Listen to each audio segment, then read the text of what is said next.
Gratitude, they look. How you feeling? Waiting on my guests, you know, your kind.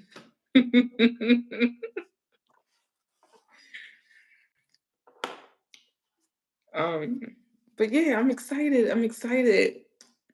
Um, it's so crazy. I'm gonna tell you about this They Love story real quick while we waiting on our guests to come. So last night I had gotten a call requesting something from me. And then I got another call today requesting something from me. And I was like, do they know something that I don't know? Right. So last night I was like, nope, I ain't got it, blah, blah, blah. And today I heard myself say, take a pause, just pause real quick, right? And they was like, all right, go ahead, tell them you ain't got it. Go ahead, tell them. And we want to make sure you don't. And I was like, whoa.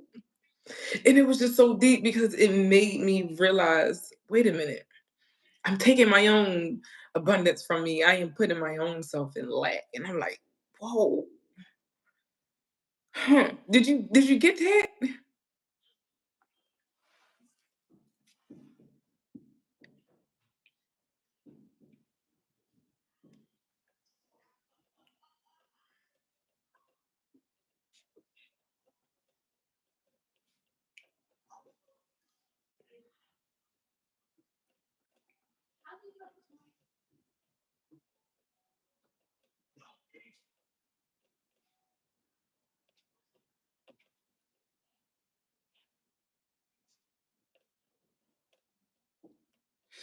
Um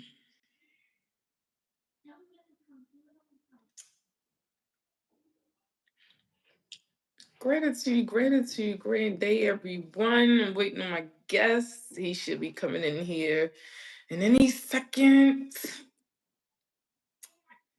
Um, I hope y'all brought your charts and aspects, your degrees and minutes, because he's going to be doing readings today.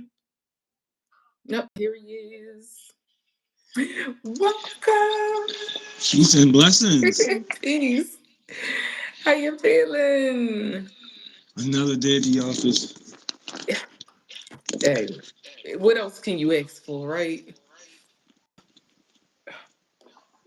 So, how's everyone feeling today, this beautiful Tuesday? And you know what's so crazy, Nagu? I was Mm-hmm. talking to someone about me doing the lives on Tuesdays. Because you know, Tuesdays is Mars Day. And I want to ask you real quick, what does that mean for someone like me? Being as though my Mars is with Sun and this is Mars Day, and my Mars being afflicted. Mm-hmm. What does that mean for someone like me? When you say afflicted, wow, you make it sound so bad. Well, I mean, Um, it's combust. So conflicted rather. Combustion doesn't always mean the worst. It just means that there's something to work out, just like any other situation in the chart. But what I would say is that sometimes days of the week play a role with the energy in your chart. If you have a Martian value in your chart, then it'd be good to use a Martian day. Also, I was talking to Dennis today. Funny. And he was telling me that today was actually a better day than last Tuesday for me. Mm. because today was 1-4, Mm-hmm. and last week would be 7. Mm. He said to work out with my numbers better. So I don't know if it's just Mars, Mars, Mars, but when you think about it, every day has its own power, and especially days of the week. You know, it's funny. I was born on a Tuesday. Yeah. Really? I was born And on I'm a an Aries Sunday. ascendant. I know, right? Yeah, I don't know. Yeah. Yeah, I feel it. So, welcome everyone. Just wanted to do a little warm up. I was trying to give everyone a little time to come in. So, if you're ready to get started, Nagu, Mm-hmm. we are ready. So, I did have a couple of questions. I don't know how you wanted to spend today because it was more of a day where people can ask questions about their charts and whatnot. However, I do have a couple of questions. So, I want to know because I don't even know if I'm completely clear on how you began astrology. Like, what was your point where you was like, you know what? This is what I'm going to do. This is what I want to learn. I want to dive into that. What was it for you? Well, for me, I was always into like spirituality and religion, trying to find a complete path with those things. And my research in 2000, and I would say somewhere between 2012, 2013, took a turn. And I started to research things that kind of got into the metaphysical stuff, which I was always kind of interested by it, knew a little bit about it, saw a couple videos, but I was never like, okay, let's go down this path. I just knew a little bit of it, but I just couldn't fully understand it. So one day, I was doing some trying to get into this astrotheology thing, and I just went through so many twists and turns because I was looking at a lot of the black leaders that were in higher education and metaphysics, met into people like Bobby Hemmett, uh, Phil, even Dr. Malachi York, other people that were just like talking about this, that, and the third. But I ran into one person. His name is Santos Bonacci. And that, watching him changed my life because he was teaching about astrotheology in itself, right? Like that was his full thing. How the zodiacs went into the Bible, and I'm like, oh, Mhm. let me dig more into this. And one day he had a topic about the Yuga cycles, and that's when I got introduced to Sri Yukteswar Jiri. The who? His name is Sri Yukteswar Jiri, Okay. and the moment I seen his face, it was like I seen Moses or Jesus, man. I knew from that moment. I didn't even know nothing about Vedic astrology, but from that moment, I knew that I was going to learn astrology, and Wow. that sparked my interest. And so, in the beginning, I didn't even get into Vedic astrology. I'm not sure if I was already into Chinese astrology or if that moment started me sending me down a path of just trying to get into astrology. I don't remember. This was many, many years ago. But what I will say is that I got into Chinese astrology first. I read a book by Andy Law.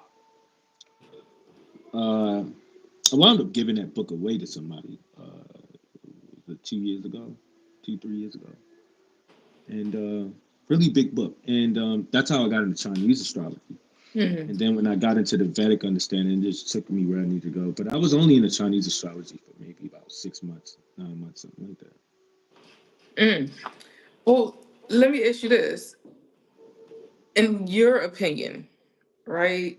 Um, well, not in your opinion. However, for you, was it like Mhm. trauma or a low point in your life that had you going down that rabbit hole? No, the funny thing is, I'll tell you this. This is weird but true.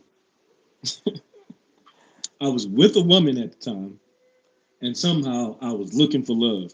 I know, as ironic as it sounds, I just knew that that was not going to be it.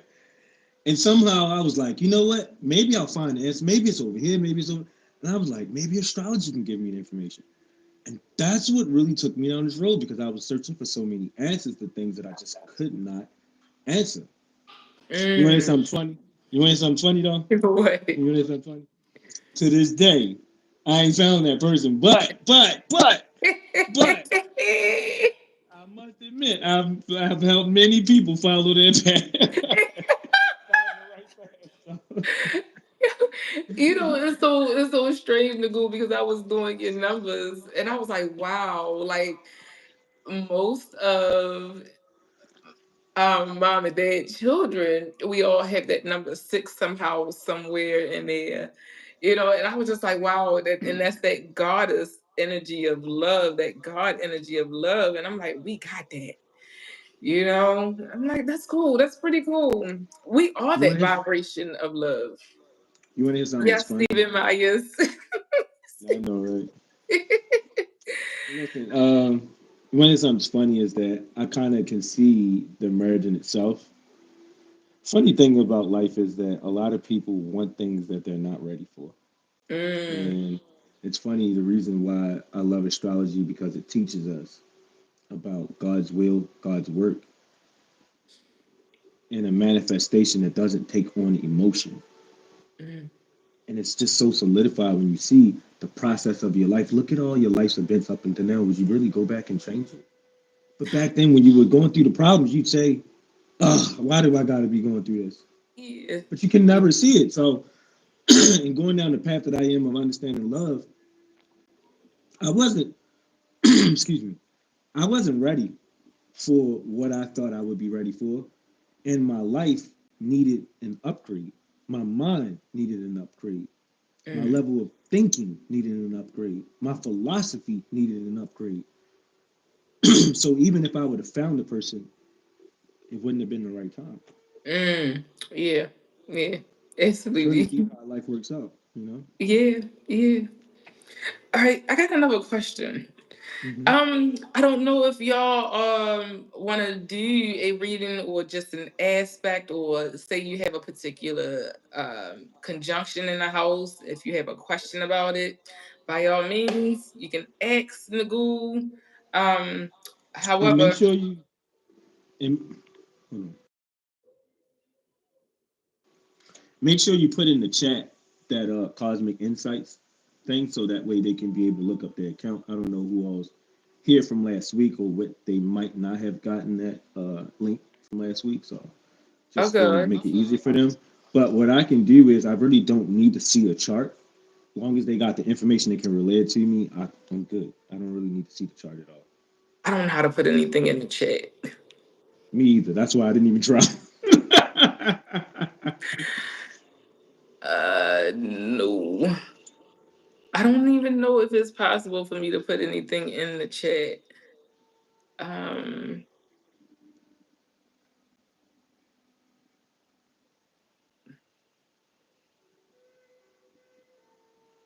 Yeah, I don't know how to do it. Okay, so my next question is, in your observation, right? Hmm.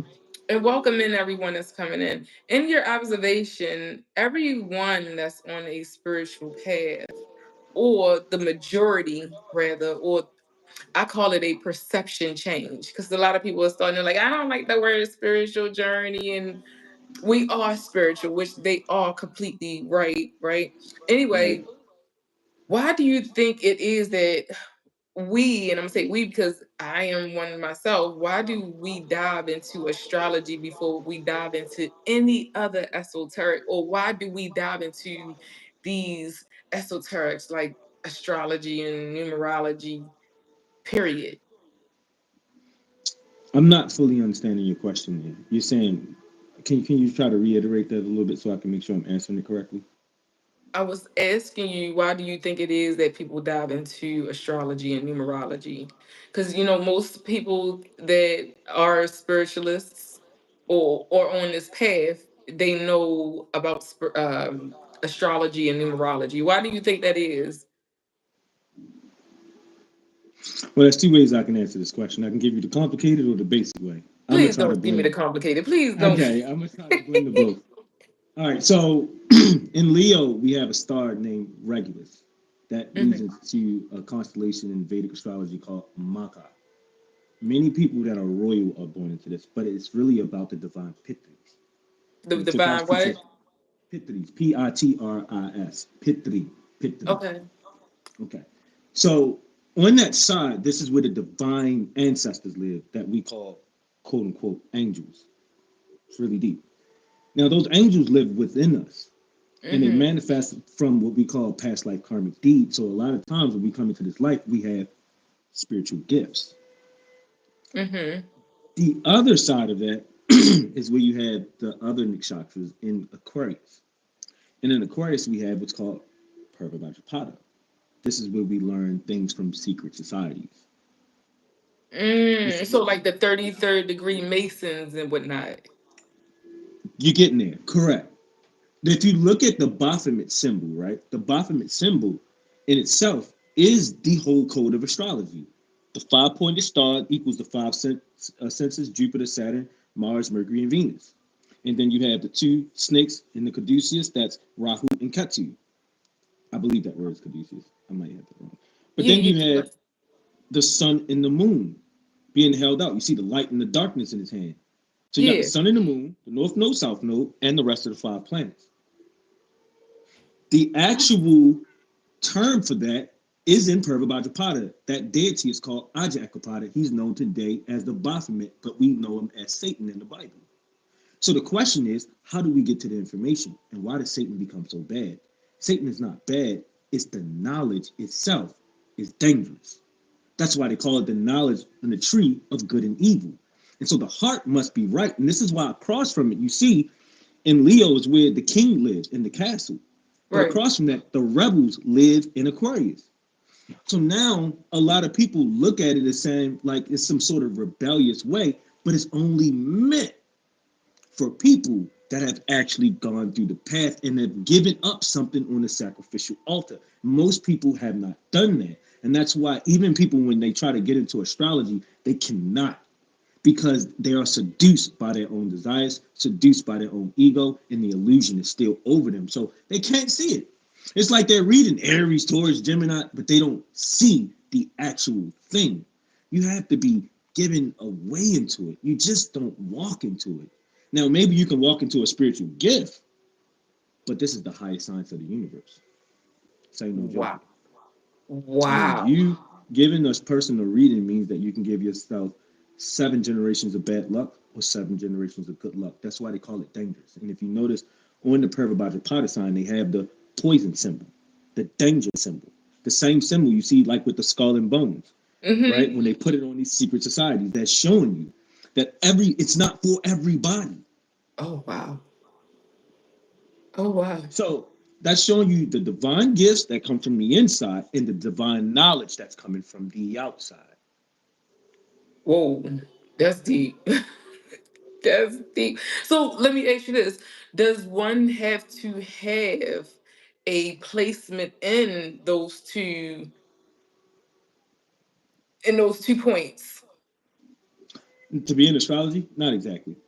Well, not to just be in astrology, to have that wisdom. And I understand that that was what Jesus was, one of the things that Jesus was spo- supposed to had, that wisdom, that internal wisdom, that ancestral wisdom. No? They were teaching about law. Remember, he said he didn't come to change the law, but fulfill the law. But what laws was he talking about? We live on universal law. Those laws never change. Thou shalt not kill. Thou shalt not. Those laws change with the community you're in. So I can go to Africa right now, and they might say we can lie and cheat, or we can go Hmm. into another nation right now, and they can say it's okay to do this. Those laws will change. Right. Universal law never change. The law of That is so vibration deep. never changes. The law of karma never changes. And the only way you knew this was in an esoteric sect, which they would call like people like the Essenes. You have the craft of Amun Ra, the order of Melchizedek. You like when you go back and learn that they were ancient orders, you didn't just walk around and know this information. People didn't walk around and know trigonometry and calculus, but it was made to plot the stars. So when you're talking about people like Plato, Socrates, Herodotus, how he told when people were actually going into Egypt and learning. This is why everything goes back to Egypt. This is why people teach you away from Egypt because what knowledge are you going to obtain? Remember, they were the one that crafted the first solar year. And the solar year teaches us what? The 12 houses, which leads us to what? Astrology. That's so deep. Cause let Now, me. now let me say this one last thing. Now, notice in the secret societies, they'll go worship the 40-foot golden owl, but Yeah, tell yeah, you, oh no, you stay away from that Egypt. They evil. Huh? right. Yeah. If you notice on every secret society, you see the pyramid with the eye on it. Huh? You Yep. see on the back of the dollar, you see the pyramid with the hold up. Yeah. They into it, but they telling us to stay away from it. Now hold up. It's a conspiracy. You go back, and I'll tell you this one thing too. Go back and read the chapter of Isaiah 19th verse, and especially in the 20 Isaiah chapter 19, especially in the 20th verse. I know. Don't ask me how I know these things. But listen, if you go back and actually read that chapter, what you will find is that it says Egypt is my people. It says Israel and Acadia will be the third to Egypt, never not the first. Hold up. It said that I'm a send a savior to Egypt. Hold up. Why would Isaiah say such a thing like that? Yeah. And I also learned going down the rabbit hole of my car being impounded last year that the Bible, and you just said it was the law. I just learned that that is the true law. Like you can win in court with this book. And I was like, whoa. Well, don't refute me on it now because I'm not refuting you. I was just going to add to what you were saying, but go ahead. Go ahead. oh, okay, yeah, because I was gonna say it, but I was like, whoa. But for me, I'm one of those that it was a real challenge for me to dive into the book because it was like I always had this inner knowing about this book or the religion itself, that whatever it is. But anyway, that's deep that you say that, and I would like to One learn more more. thing. One more thing. If you go and read First Chronicles chapter 27, they'll tell you about constructing this temple, right? This is the temple of the quote unquote children and the tribes of Israel. Now, a lot Hmm. of people walking around thinking they of this quote unquote tribe. But if you think about it, the tribes that they're talking about in this book have nothing to do with anything on earth. Mm. How do you know that? If you go back and look at this other part, is that in chapter 28 and 29, he said he passed it down to Solomon. And Solomon was able to construct this temple. This is where we get these lesser keys and the Lord. Like, what are they talking about? You said the who keys? You remember they talk about the lesser keys and the high keys of Solomon, this wisdom, and they tell them, hey, No. Sister Donna Marie, peace and blessings, everybody. Peace, This is peace. what I this is what I was gonna say, right? You go back into Revelations chapter 21, read 20 and 21, they kind of give you the indication of what they were talking about in the Old Testament. Because now they're Mm. constructing it again. But you go back to Revelations chapter 4, verse 6, I believe it is. And these are actual verses. Like it says that we're looking at it looks like a sea of glass that look like crystal. What on earth are they talking about? What were they? The stars. Oh. The Oh. whole time they said they talking about angels coming down from heaven. It's clear what they're talking about. But then when you go into Revelations 21 and they're constructing that same 12 again. Then they said they grouped them up in the group of threes.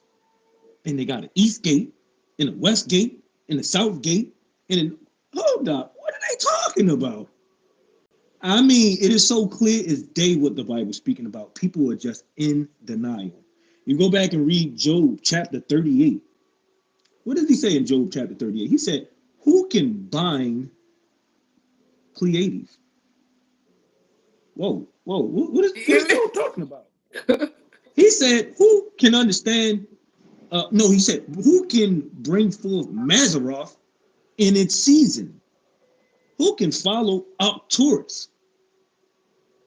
I can't say that second part of this verse verbatim, but it also speaks about knowing and plotting Orion. It is clear as day. In that one verse itself, it clearly puts four different constellations in there. Mm. And he's saying, who can bind this? Who can understand the heavens?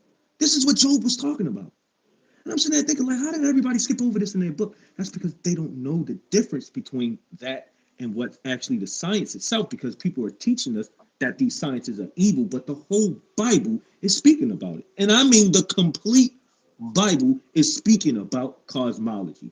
I don't care where you go from Adam and Eve, cosmology. Cain and Abel, cosmology.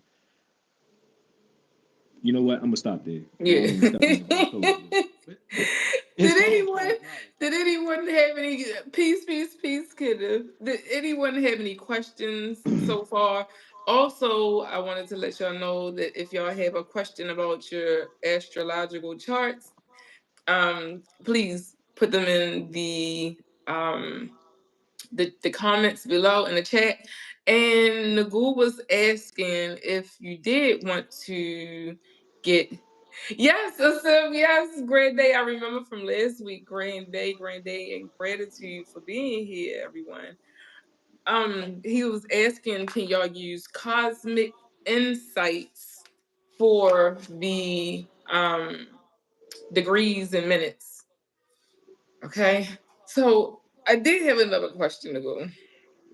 Whew, you had me lit there. Now you watch yourself when you bring up that Bible now. Look, you just went in, yeah. Look, I Gratitude for that just got info, though. started. It's much more. You know what? I think I need to do a whole YouTube and validate this through the Bible's passages, though. Oh, you're gonna pluck a lot of feathers with that conversation. But the thing is, a lot of people, is how can you refute the truth? But everyone have their own truth. So I cannot say that. Well, wait a It's only minute, one because truth, right? just like you feel like you're correct, there are millions of others that feel like they're correct. So there's just But I'll just say this: remember, somebody wrote that book. yeah. That's only one truth. It's either you know it or you don't. No other Yeah. way to it. I ain't gonna look. I don't know it, so I ain't about to refute you. So let me ask you this. Because I have a a, a a visual of what it is that I would like to see. Um, for me going forward, right? Me Right. Listen, when I give this breakdown on YouTube, oh, you'll love it. Oh, you're yeah. gonna go back to this book and say, "What in the crap? How did I miss?" And you'll see that the book was meant for you, but somebody narrated the wrong version. It's And like, oh my god. Kenneth, like my dad was a pastor, and my whole life I no dad, no thank you, and until the moment that he transitioned, he was like, "Why is it that you was the only one that was ever against me?" and blah blah blah blah, and I'm just like, well, it just didn't make sense to me. Yes, it is coded. It is. However, when I was a child, I wasn't able to decode that good old book, right? So close the door. So I just was like, you know what? I'm gonna steer away from that. But there are those that can discern and decipher that book. I mean, to a T, and it's just like awesome and beautiful. Kudos to them. But there's so Listen, many different ways that I've heard it deciphered. And it's a beautiful thing to be like, whoa, you got that from that? Like, oh, okay, that's cool. Like, what a mind of yours you have. You wanted to say something cool? Yeah. no, I was just gonna say that Oh, let me get charger. it's like when you see the book, I went down a rabbit hole with the Bible. I remember I think I read the whole Bible. I had a bedtime children's Bible book. It takes about a whole year to get through the book. I think the first time I read that, I was probably like 7, 8. I think the first time I read the full Bible, I was probably about 10, maybe 11. I've read the Bible many times, but the problem is that if you're not given the code, it'll never make sense. You'll be searching for something and you'll be like, oh, this should be over here. And this is why people sit up here and argue about these verses all day. Well, this says right here and this says right there. But they can never see the actual facts of it. But if you think about it and you put it back into the realm of cosmology, you say, aha, It all makes sense. And then you'll see that it was actually meant for you and that many people died to get you that information. Many of our ancestors died to get us this information. Now, what we don't understand is that today, a lot of this information has even been perverted. When you look at astrology, look at how some of these astrologies then came out. Do they keep it a natural essence?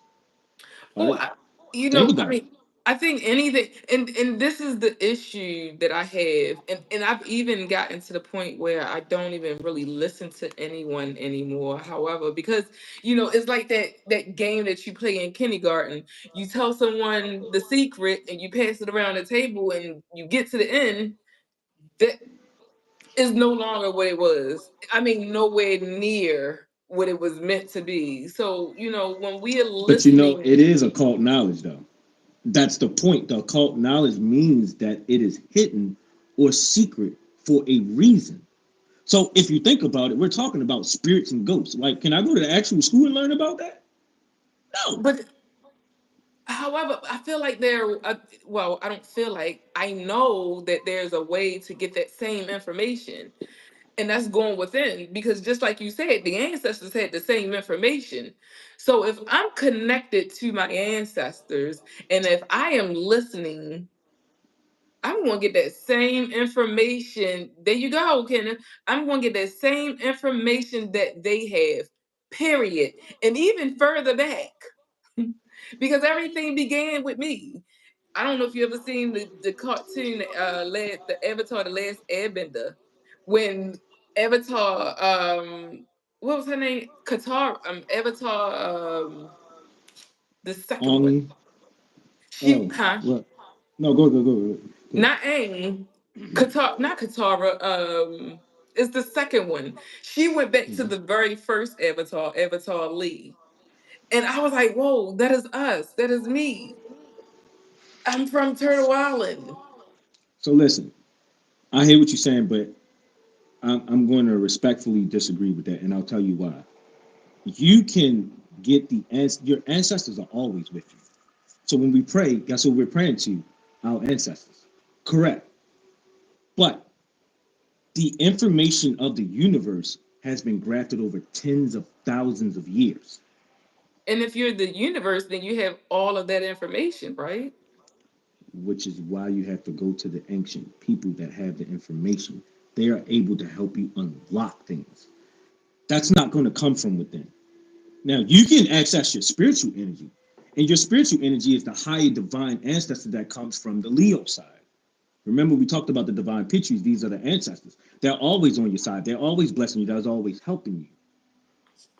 But can you craft up a whole science of astrology by looking within? I doubt that. Can you be able to find the stars and know trigonometry and calculus from within? I highly doubt that. At some point, you're going to have to go outside and ask for information. That's called wisdom. And so at this point, wisdom comes from the experiences learned through many years. And that's why I say that if you're not given the actual code, that part you can unlock. Now you can unlock the spiritual gift, like me being psychic. But can I be psychic and learn calculus through? No. There's a difference between having a gift and being taught an actual physical construct, a whole science. And that's where the Bible came into play because they also knew something too. And remember that the Egyptians taught us about life after death. They were the first ones that actually started teaching about this. This is not something that it only started with them, but they were the ones who perfected it. And so life after death is important because now we know that the spirit exists. We know that the spirit exists beyond themselves. Now we know that we can call on the spirit. But in that, why did they keep all the wisdom then if you could just call from inside? That's not how it works. And to be able to access it like that, you're accessing something outside of yourself either way. Because inside yourself, these ancestors are there to help guide your path. That is the whole point. They have always been with you. They're always with you. So when we pray, we get that help. They give us the higher access of mind. They connect us to the spiritual universe. But to say that they can teach me calculus and astrology, I'm going to disagree on that part. And I think that's why they're opposite the Leo, the divine ancestors, and what you need to give up on the spiritual altar to go and learn that high science. This is why they take you through that sacrificial altar. This is why you have to go into the fire sacrifice. When Abraham, they was talking about sacrificing his son, he wasn't sacrificing his son. A lot of people get that mistaken. What he was sacrificing was his attachments. And your attachments is what you have to let go before you go down the spiritual path. If you notice, most people that are spiritual back in the day, they're priests, nuns, monks, ascetics, they're all celibates. You had to sacrifice the attachment before you even came into the sect. And the reason why is because the spiritual energy is housed within the semen that you're giving away. So when you give it away, what do you have? Nothing. Do you notice that the most people have sex? What do they have to do? They gotta go to sleep. Your energy is depleted. Mm-hmm. But if I come to you for a reason and your energy is depleted, what you gonna give to me? Nothing. You don't have nothing to give to me at that point. So that was one of the reasons why people actually, and I think it was a primitive understanding. You see, primitive understanding. That's why marriage was instructed as a religious right, because they had to have some sort of balance on how you even use that sexual energy, because people have to live on. We gotta Mm-hmm. make seeds, but do we go haywire and have sex 8 times a day? Because now we're actually doing this for who? There's a deeper entity involved. That's why they called it God. See, this is why I say that Bible was meant for people like us. It wasn't just meant for layman people. You're talking about people with spiritual forces. When you go back to 1 Corinthians chapter 12, they tell you about the gifts. And go into 1 Corinthians chapter 15, it says, if Christ is not risen, the man is not risen. If man is not risen, Christ is not risen. So That's let me telling ask you you, this: are you saying that the things that are in that book you cannot get within, or do you have to read the book to get those things? it's not in the book, technically. The book is like pointing you towards the path. You're not going to learn astrology in the book. Uh, he said Genesis 38, verse 8 through Well, 10. I don't want to get into a whole Bible debate, but the point is, I do agree with your point, Kenneth Young. The Bible was created by people that were called magi, people that were of these sort of esoteric wisdoms, because the whole Bible is an esoteric wisdom. But they've taken so many books and information from the Bible, it's not a complete document anymore. When you go back to the Old Testament, you'll see that Psalms, Proverbs, these are all Egyptian. These comes from the papyrus that they came from Amenemhat. You got to look that up. Amenemhat. They'll teach you. They call it the wise sayings of Amenemhat. When you go back to the prophets were also the people trying to keep that information, telling you about destructions that were to come. And if you notice, most of the Bible show you destructions of temples and captivities that people went into. When you go back to the first laws of Moses, that actually goes to what this brother's talking about. That sort of energy, right? This sort of esoteric energy, which is the law. That's why when you even go back to Job, he starts talking about the same thing. So to me, a lot of the Bible is just narrated the wrong way. If you are narrated the right way, it makes sense. But when people tell you like Adam and Eve was talking to a snake, and like, what snakes talk? Like, what are we talking about? Well, it say anything you read, you only know the truth of it when you understand the mindset of the writer. Yeah, Correct. I love you, whoever said that. I yeah, love the they way you love wrote stuff. that. I love the way they wrote that. Powerful, whoever it is that wrote that. They love Star. I like your thoughts. That's why you got to go back to the source. And that's why they always take you away from the source. And guess what the source was? Egypt. That's why they always tell you, oh, them Egyptians, they wiped out the people, wiped out the language, and wiped out everything because they don't want you to get back to the source. But the mindset of the writer was to put you information. Of the writer was to put you information. I don't get that. Was Yeah, to can you put rewrite that a little better, my friend? we are the source. There you go. That Correct. is We did make it up. that is the But truth. but When the over mindset of the writer was to put you in information. okay. Absolutely. We are Right. See, remember the Bible calls us sheep. correct. But we are sheep only because most people either one don't know the path and the information yet, or they're not the type of people that will become quote unquote prophets and high priests. Now, everybody's not born to do that. You got to sit there and think about it. We're all a cosmic whole, right? You got construction workers, you got needle workers, you got medical workers, you got, all these people do something different, but they're not meant to be the actual priests. And the priests, the high priests, were the astrologers. That was the persons that had this information. So when you say I'm keeping the information for who? What if you're not even think about it, if you're not above a 70 IQ, why would I be trying to teach you about the stars? Like, what are we going to talk about?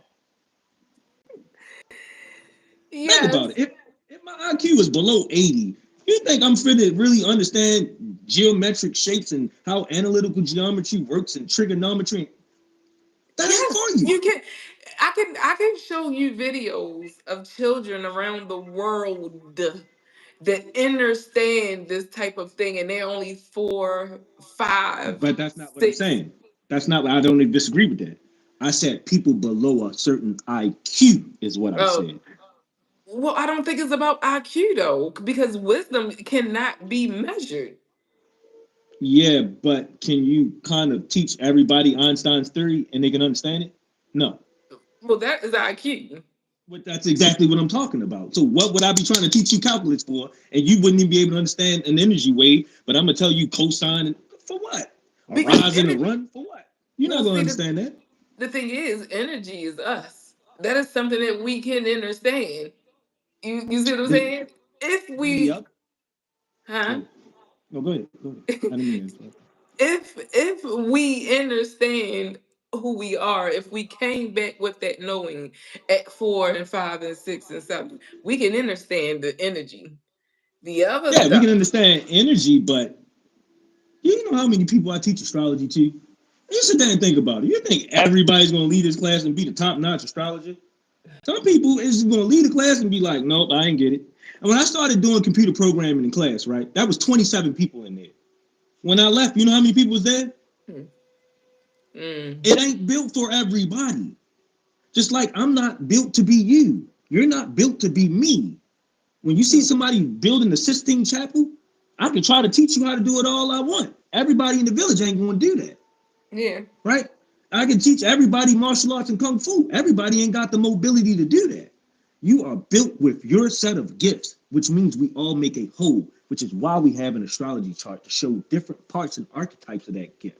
It doesn't mean that you're less than someone, but we're not all made the same. We all got different fingerprints. We all got different leg sizes, different head sizes, different chest sizes. We can't all do the same thing. If your hands are small and you're going to be able to grab the football, probably not. We're not all made the same. So we have to understand where our gifts lie. So if I'm someone who can quantify this information and use it, cool. But somebody else might just become a psychic and use that type of way. But that doesn't mean that they're going to quantify astrology. We're all made with different gifts. And that's what the it's, Bible was there to teach us, the different gifts for people, and to teach you that the spiritual realm was there too. It wasn't just the cosmology, but the spiritual world is also about it too. And that's why when you start talking about the kingdom of heaven within, well, hold on. If we just learn about the stars, then what is the kingdom of heaven within? See, that's when we start learning the gifts and the mm, proportions, the different lots and houses as they talk about in the Bible. Those gates. the pearly gates. But if you think about it, right? I was reading Herodotus' histories one day, and I should actually pull it. You know, I'm not going to pull it up because I actually had the book on this phone, and it'll probably take off the thing. In that, he said he went to the Egyptians. Now remember, Herodotus was around in the 4th to 5th century BC. This was before the Macedonians wiped the Persians out of Egypt, before the Seleucids came, before the Maccabean dynasty was big, for the Hasmoneans, before the Greeks turned into the Roman, I'm sorry, before the Roman province turned into the Roman Republic. None of these things were there yet. He said that the Egyptians had already plotted out the stars, had a 365-day year, had it mapped out correctly, and was accurate as I don't know what. And he also said that they constructed 12 gods to it. When you talk about those pearly gates, what are they talking about? This is what they were putting on the ornaments, the gold and the jewels and the silver. And Look, Really? I don't want to look. Wait a minute. Kenneth said, what he said? He said, we are all one inside the one, as above, so below. Correct. They love stars said humans are like animals. You can't expect a monkey to understand the water like a whale. And That's a good one. I like that. she always got something good to come up with. She also said ancient Egyptians were aliens. Which Now that part, no. oh shit. They love stars, you better I'm gonna be honest with you. When people say this, that means that they don't have a total understanding that these people were working on a high information. When you look at, I'm gonna give you I had a sister. You remember, what's her name? Person I used to be friends with used to live in Canada. She went to Africa and she used to show me these festivals. They have oh, festivals all over the Coco. west coast of Africa. Yeah, she had festivals all over the west coast of Africa. And one time I was watching the Weeda Festival where they deified Zengbeto, Zangbeto, for those who want to look it up. Now, the funny thing about this is you got broomsticks doing backflips.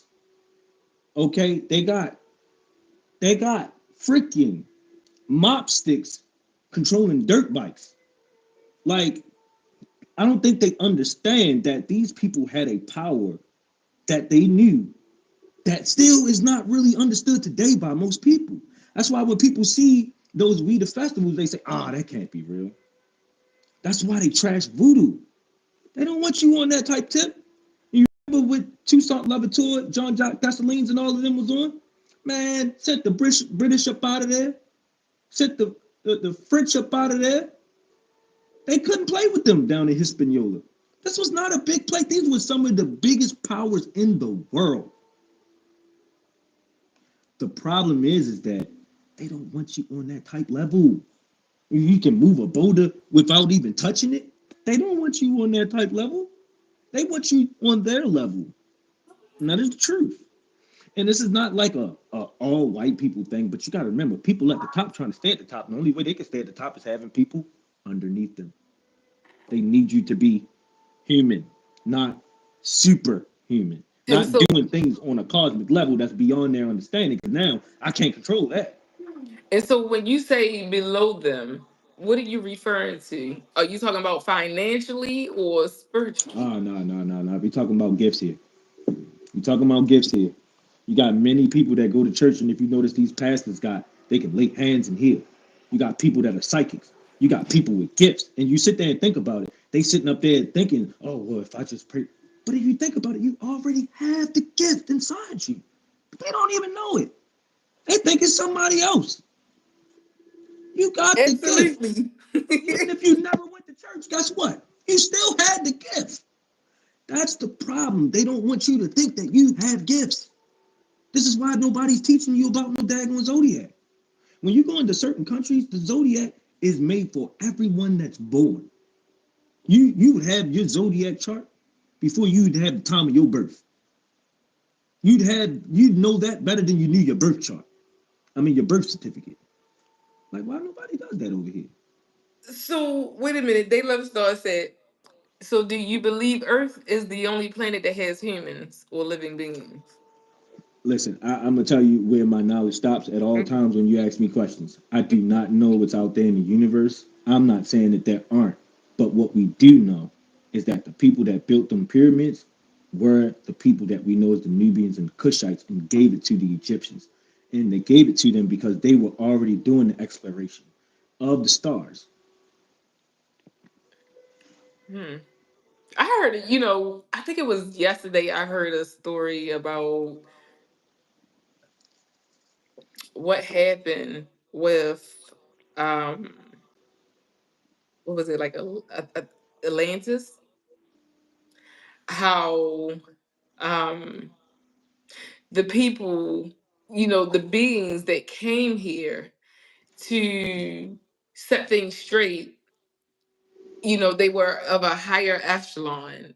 They were able to do things that the normal being didn't understand, and they were being called gods and all this other stuff. And so when the beings told them like, hey, we're like you. They got disruptive and ignorant, and and they said that they just 2 days underwater. Like I was like, whoa, like sheesh. Like with a petty sense of beings. I don't know how to actually put it, but the story was so profound and I was like, whoa, so deep. You know what I would say, Empress? Here's the funny thing. What most people don't understand is that a lot of the technology you see today didn't just start today. Yeah, Electricity didn't start 300 years ago. yeah. It's been around for A lot of the eons. local, right? You a lot of We're see the electric fact, though. right.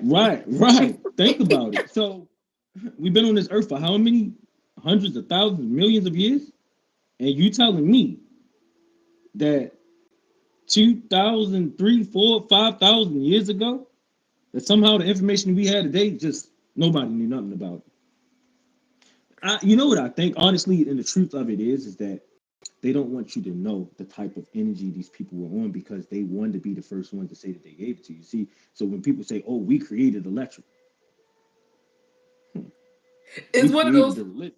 it's one of those things how they say ain't nothing new under the sun.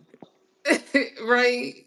And you gotta think on it. Like cell phones, I've seen pictures from individuals, black and white pictures, where now we understand cell phones that just came out in what the 90s, 80s, 90s. But these individuals had cell phones hundreds of years ago. How did these pictures get to rotate? And some people say, oh, that's Photoshop. I don't believe that. I do know that, is a song that Erica Badu created. And she was talking about how we are in the computers. We are, we created this machine. Correct. That's what I went to school for, computer programming. So every Mhm. computer is made from our mind. Mhm. Everything in the computer program has been made from a human mind. So technically, when you see every advanced situation that came in Egypt started from the human mind. And Mhm. that's what I'm trying to tell you. When you go back to the races, see, the greatest scam in history was when they put the notion that Earth and the human race started 6,000 years ago. But I want you to think about why that happened. Why did that happen? Because that was when known writing began. That's when they started to keep the records down. But before that, people had information and things going on. People had observatories around the world. These pyramids didn't just come a couple thousand years ago. People didn't just start exploring the stars a couple thousand years ago. You look at some of these ancient races, like the Dogon people. They've been telling you that they knew what the star system Sirius was about. They had the Dagon uh, what they call it, the fish god. You also see that with the Akkadian people. They also had a fish god named Dagon. You sit there and think about it, like these people would predate that time period. Mhm. When you go back to some of the archaeology, whether it's from Flinders Petrie, E.A. Wallace Budge, and other people, what's his name,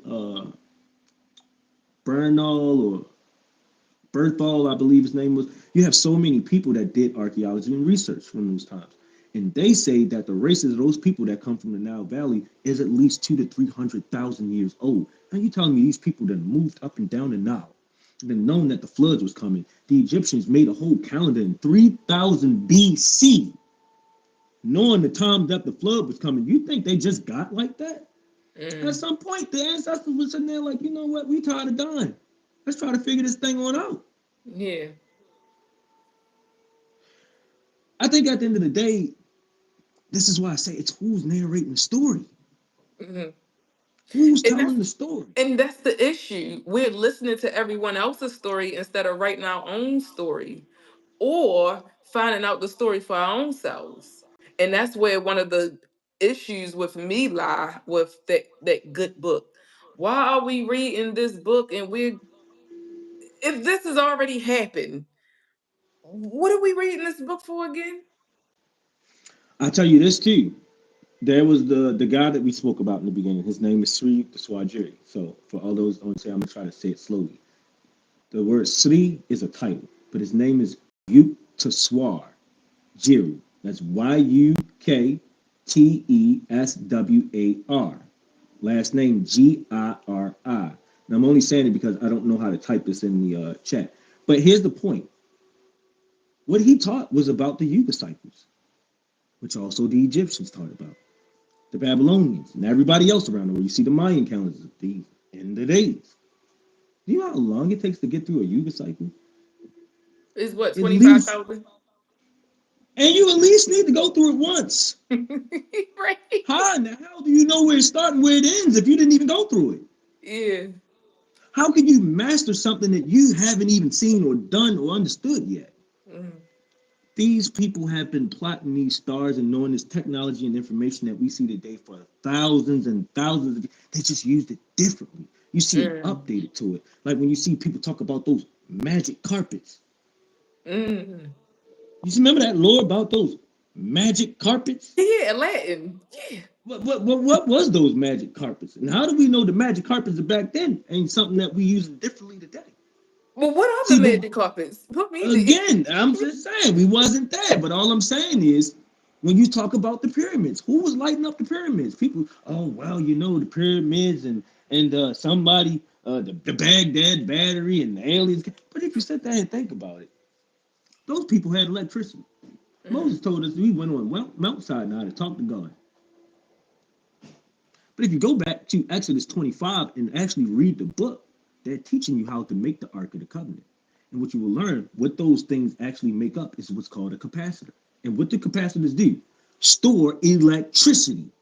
Holy smoke. That's So, why the Ark of the Covenant is made of full gold, the best conductor in the world, other than water. Think about it. wait Think a about minute. it. I wanted to I say know real it gets quick. deep. It gets deep. I wanted to say this real quick. So Rizza Islam, I love him. He is so full of knowledge, right? And I just wanted to make a point, something you just said. They sit back and study us. We don't have no clue what they're doing. We sit back playing games and they sit in the back, oh, look at them. They done created projects for us. Hey, go live for free. Have at it. Study them. Put them in a little encase like little mice. But going back to what you just said, that is so. And I've been questioning this for years. Why would okay? So if this flood has already come, and what I've come to What flood you realize, talking about? What flood you talking about? You talking about the annual flood that the Egyptians was talking about, or you talking about the flood that Noah was dealing with? the Which Noah flood you flood, talking the about? Okay, Noah. go ahead. Okay, Mm-hmm. so We I gotta was break that like, down. huh? I said we gotta break that down. Go ahead. I'm listening. Okay, if this flood happened already, why is it a need to put the dimensions of this boat in the book? And I've asked Because so many pastors this, and I've got nothing but bad backlash. So, um, so the flood never happened on Earth. I know. Whew! Again, the book is about what again? What was the word I astrology, used? Cosmology. What did they cosmic used to call? waters. Think about it. What did they used to call the goddess Nut? The primordial waters. Yeah, yeah, yeah. But you know what I That. come to, you know what Go ahead. you know what I've come to, what and I don't know if this is my understanding of it, but what I've learned is the flood is the 2000s. Them cosmic waters. Look at the awakening, right? Not only that, the number two represents water. However, it still does not answer the question about the dimensions on that boat in the Bible. But go The ahead. point is that you'll start to see that the dimensions actually go into the dimensions that they're speaking about that I told you in those verses. Go back and read the verses and you'll see the equipped understanding of it. You see, this is the mathematical equations that people can't even understand and fathom today, but you're also trying to put it in Egyptian math. That's why it doesn't make sense. And remember, Egyptian math was a little bit more complicated than even the structure that we use today, which is more of the Greek style structures of math. Even if Mm. I went to Hindu math, it wouldn't even still use the same system of understanding. You see, we're always trying to assimilate to a culture we've never known anything about in these books. We don't know nothing about Akkadians, Egyptians, Babylonians. We don't know about their way. We don't know much about their science. These people don't even exist. The languages of these people don't even exist. How in the crap can you understand the number systems? Like when you had Egyptians, you know how many calendars they had? They had three separate calendars. You have some people like, oh no, this calendar was talking about this. And this calendar, they don't understand the sciences that they had. You're trying to really put the mind of an older race that is no longer in existence anymore. Customs, no longer in existence anymore. The sciences no longer exist the same way. But when you think about the flood itself, now think about this, Empress. Do you know that all races had this quote unquote flood story? No, I've never. Oh, okay. Oh You yeah. saying today? Oh yeah. No, no, no, Okay. no, no, no, no, no, no, no, no. Every race has a similar type of story. It's just different. The problem is that you see, it makes no sense because we know that the earth didn't flood around that time. There is no scientific proof of any flood happening. I don't agree None. with that. There's no So let's scientific proof. Yes, scientific. no, However, but go ahead. Well, I was just trying to break something down. If you want to butt in, go but ahead. go ahead. No All right. scientific proof. There's no scientific proof of a flood. 0%. Hmm. The problem is that if the earth would have flooded, life on all life would have not existed. But then you think about it. You see how they played the story in the Bible and narration? I want you to think about what they told us. Now, Noah got off the boat. He had three sons by the same woman, by the way. I want you to think about this. And somehow one came out African, one came out Asian. I know, you got to think about the stupidity of this. It's your book. I mean, think about it. You got how many children? Which one of them got a different race? Like, what the crap are we talking about? I'm still appalled at how people even get to this point of view when they like, oh, well, Shem was the Asiatic and Ham was African. They was birthed by the same mother and father. What are we talking about? Again, this is science. Mhm. And if you notice, one thing that was important about the old adages of all old ancient traditions that they all had a triforce trinity. Babylonians had one, Egyptians had one, the Hindus had one, and wherever you go, they all had it. But somehow, Noah had three sons. He watered the earth through the flood. See, what they're talking about is the creation of mankind. What they're talking about is the creation of things in the universe. But we kind of get caught up on things that have nothing to do with this book because they want you to think on the lower realm because they don't want you to be thinking on that high understanding. So if I came to you and told you about Brahma, Vishnu, and Shiva, you'd say, what does that have to do with that? If I came to you and told you about Amen, Ptah, and Ra, how could you equate it to that? Because we're taught away from the truth, right? They don't teach you about these sort of things because now we're getting to science. And think about it. For most black people in the South, we have mostly been slaves here during the time that we've been here in America for most of our time, right? But if you think about it, they didn't want to educate us in those ways. And the people that even had the education, the free black people that were here, the people that was, do you notice they ain't nowhere around to tell us there ain't no stories of their understanding either. Because there were black people here before those people came here. But the problem is they ain't telling that story neither. It's been wiped out. Oh, and then when they found those quote unquote hieroglyphic caves here, oh no, they don't want them to see that either. Just go and drag that out. Oh, they don't want to tell you about the gold mines because the gold mines was actually where the actual information was, which was got to drag that out. They don't But want they you knowing say this the information. Americas, like this is the ancient Egypt. I don't know anything about that. I mean, you can call it whatever you want to call it. I would say that every place in the world had ancient information. So I Hmm. cannot rule America out. They had it in China, India, Africa, Europe, the Middle East, here in the Americas. That's the point that I'm trying to make. This information was not central to one place. Mm-hmm. I But it agree. started from races of people from hundreds of thousands of years ago. That means that it had to get advanced at some point. The saying where it started doesn't even make the point. The point is that we know it existed. And there's some people that wanted to cover it up. That's why they in the Exactly. back room worshiping the 40-foot owl and giving you Jesus. But that's the reason why they're attempting so hard to keep us from it, because they know we can access it, even though it's from thousands and hundreds of thousands of years ago. They know they can't cover up the truth. You make a good point. Here's the what I'm trying to give to you, right? If you look at the four stars, you remember those four in the Bible they tell you in the book of Revelations, you got, and I believe this is in Revelations chapter 4 that we were talking about. You got the human, the lion, The the eagle. eagle, and the bear. Pay attention. Pay attention. The bear is Taurus and the star of Aldebaran. Leo is the lion, the star Regulus. It was a bull, wasn't it? But go ahead. Well, depending on who you were using, this is why you have to know the secret, because then you'll know who was using what. Okay. Remember, the same way how astrology has a lion on a zodiac map, would you have a lion in Asia? No, it'd be a tiger, Mm, depending on who's using the system here. Remember, gotcha. we're only equating this to our surroundings, really deep. So listen, we have, so where was I at? Regulus, the lion, Antares, Scorpio. And then we have another star in Aquarius that deals with the human. These are the four swords that they were talking about that were protecting the garden. Remember that in the book of Genesis. It's really deep when you sit there and think about it. This is the mystery of the Sphinx.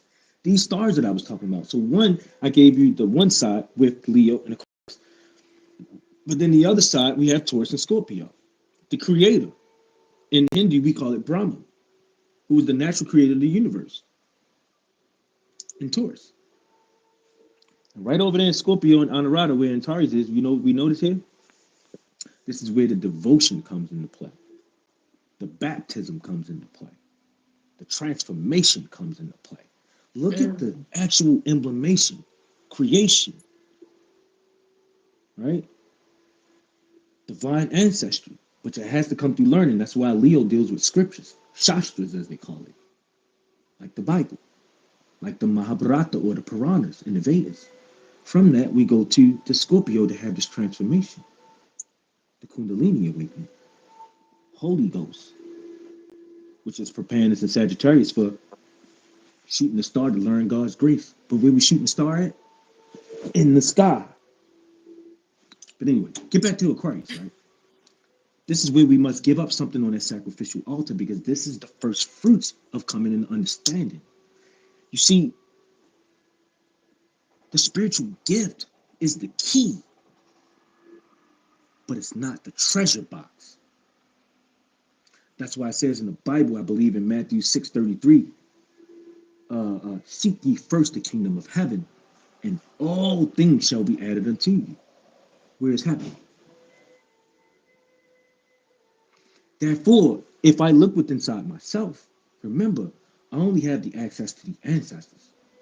But the ancestors itself is not going to get me over the altar. I have to choose to do those works. That's why they say faith without works is dead. okay. The ancestral knowledge was built over tens of thousands of years. This is why they need the right spiritual people to unlock it. When you get into these gifts of tarot, you know how many people can sit down and look at tarot? How many of them are actually going to be able to read it? How many are going to be able to predict somebody's life? You have to have the key. But the Mm. key is to unlock the treasure box. I apologize, y'all. The cosmic light said yes. I was telling someone about the ancient civilization that had records of more advanced technology than we have now. De La Star says, you also have to understand that they were closer to God, external and internal, and less corrupted by sin. I totally agree with that one. And she said, Cosmic Light said, we are the original quantum computer. Yes, that is also another one that I've heard. Correct. Would have And has De its La own memory. Stars, huh? No, I said it's correct. Water has its own memory. We can get into that at some point. But see, this is why you need to know the path of the moon. The moon is directing your path in life. The mind must make the body move. Hmm. This is why you have to qualify yourself in the stars. I don't care how much you know yourself. Without knowing the stars, without understanding the elemental energies of what you are made of, you can't understand God's path. The ancestors are helping us to move, but this is about lifetimes of karma. That's the difference. And that's something that we won't ever be able to know in its full entirety. You have some people that can give you a psychic vision, or we have dreams and premonitions, but they are certain cloudy. They can't see the full thing. If I give you a psychic vision, like when I read someone interpret somebody's dream, I only can see the picture that I can see, which grant me an illusion. That's why it's dealt with by Rahu and Ketu, or the North Node and the South Node, because it's an illusion. You can't see the whole thing. But that astrology chart,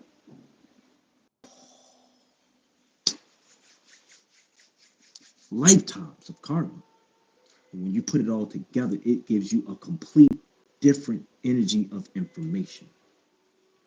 So let me ask you this. There's a such thing called, and this is just Mhm. um, one way to see what you would call the astrology chart, the Akashic.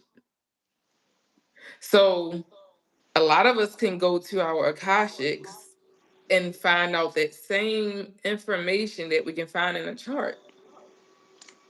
Now that's complicated, and I like the way you brought that up. I'm thankful you brought that up because I was actually about to tap into something like that, so that way I can kind of fix up what I was saying in the last thought. Wait a minute, real quick. Let me read this real quick. Also, Uh, understanding how the moon, sun, and the stars affect you, because as a moon child, the new moon seeing no moon affects me.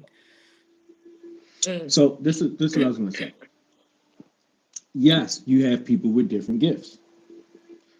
Think about like that story about the girl that could walk through the dimensions. I don't remember from the Doctor Strange story, that part two, when the girl was able to walk through the dimensions in the multiverse or something like that. Wait a minute, what was it again? What movie?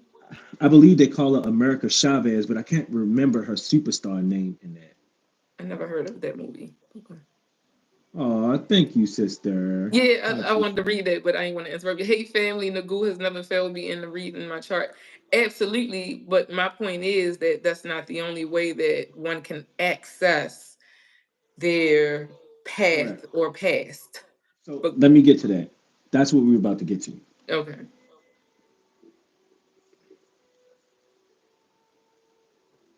And gratitude for the compliment. There are not many people that can do that. If- So what happens is this goes back to the word gifts. Everybody don't got gifts like that. So if you meet like 1 out of 10 people who can do that, right? Think about it, and that's being nice to it, because it's more probably like 1 out of 1 million. But let's just say if it's 1 out of 10 people that could do that, and let's give it a higher number, right? Mhm. But what about the other 9 people? What they finna do? Can See, they're I? gonna need you. Hold on, but listen, they're gonna need you to walk into the Akashic records, or need me to read that chart. This is what I'm trying to say. This is why we all got different gifts, but the chart can help all. I think even with Akashic records, right? Mhm. For people say that they can read into their Akashic records, I might be biased by saying this, so I will say that before I make this speech. Mhm. But I do not believe that it's going to give you all of the information that the chart will. It can give you the information you need, which is why I say that the spiritual realm can be an illusion. The astrology chart is able to see through all lifetimes from a Okay. Vedic standpoint, not this tropical Greco-Roman stuff. Okay, I don't know nothing about that. But when you say I can go into the Akashic records, in reading, you have to have the understanding.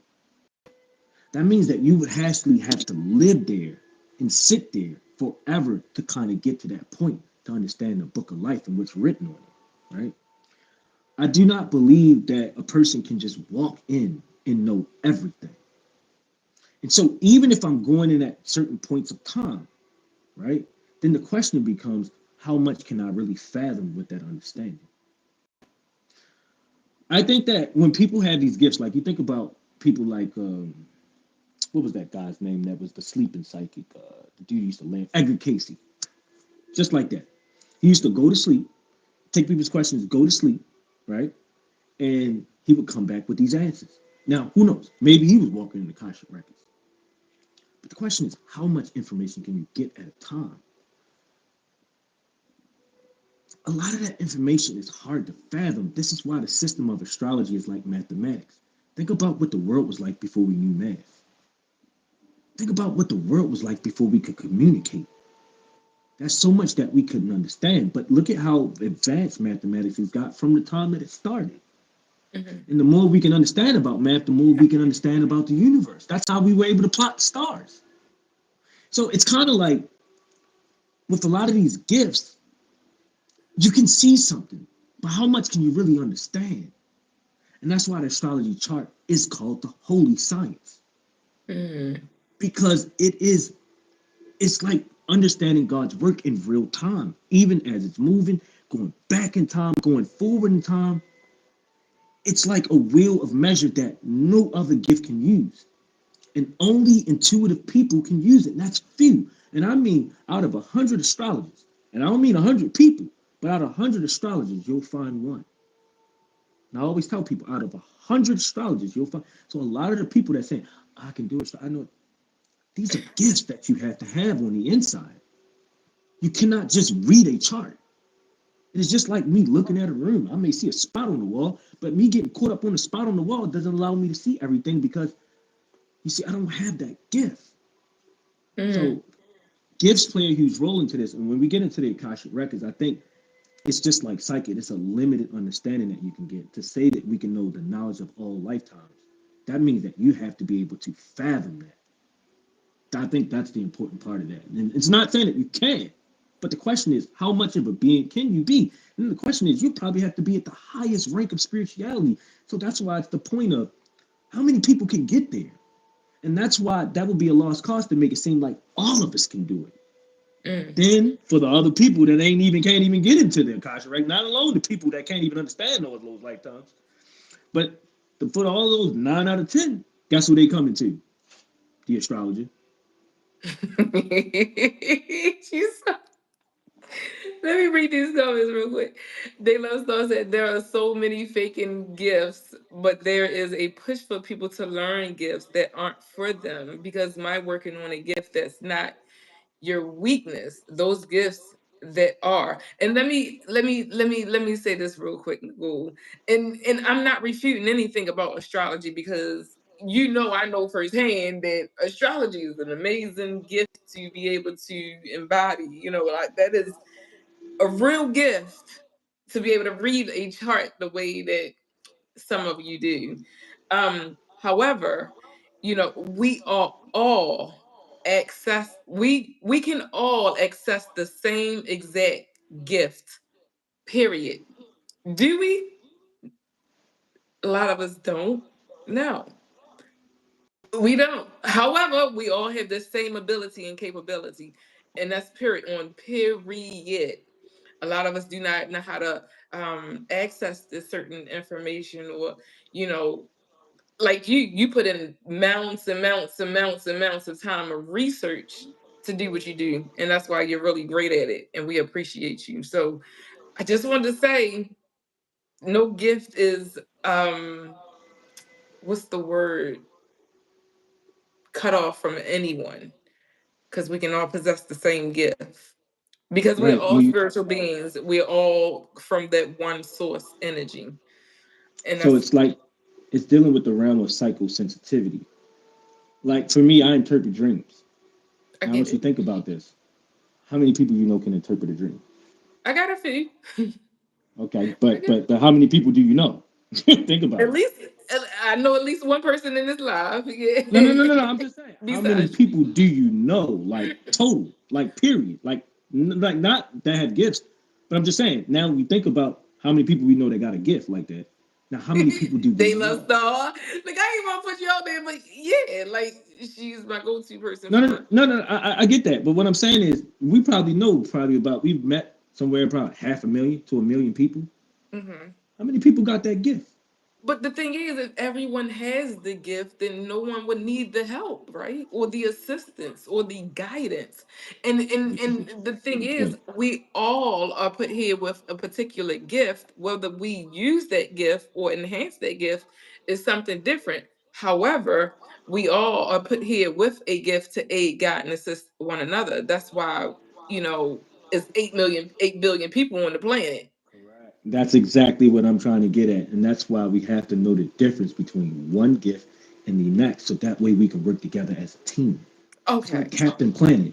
You know, Okay. when I look at you and your gift, we might not have the same gift, but Yeah. we can work together to work as a team. It's Hmm. not about one being better than the other, but gifts are not astrology. Gifts Mm. are not tarot cards. The tarot card is a mode and modality. The gift is there to unlock it. Oh, so wait a minute. We're touching on something else. Can you hold that thought though? Sure. Even weightlifters and those training know that some exercises and weights are counterproductive. And they love star said, "How do I get a reading from the goo of my chart?" We here right now. Talk to us. That's what I was actually here for tonight. I thought we was gonna do some readings. We got into, this is my realm, my boy. Listen. Yeah. Don't I get was me, telling her, I've been telling everyone if they want to read in, you can let Nagu know or you your can also degree. find me at theastrologernagu.com and at Nagu the astrologer on Instagram if you do get the chance to meet me off of here. But I was gonna say, if you guys got your chart, drop a donation, ask your question. I'm all there for you. Matter of fact, I was gonna say, by the way, my cash app is $ Kim Hotep one. That's NGUKHEMHOTEP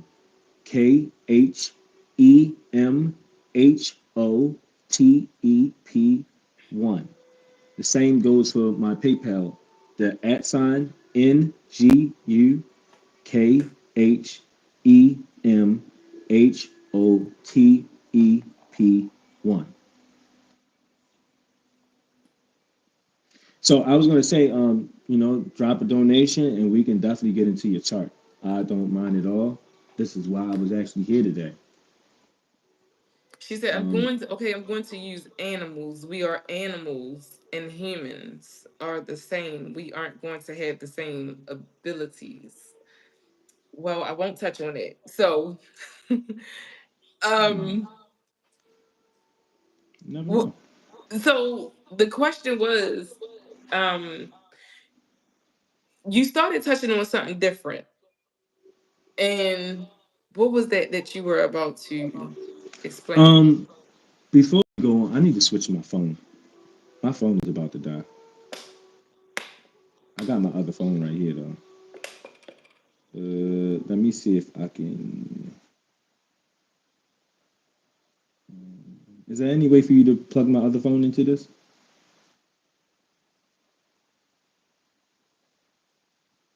I I don't can't. know. I will say this. Let me say this, Day Love Star. What I'm saying is not that we all have the same gifts. What I'm saying is we all have the same capability to have the same gifts.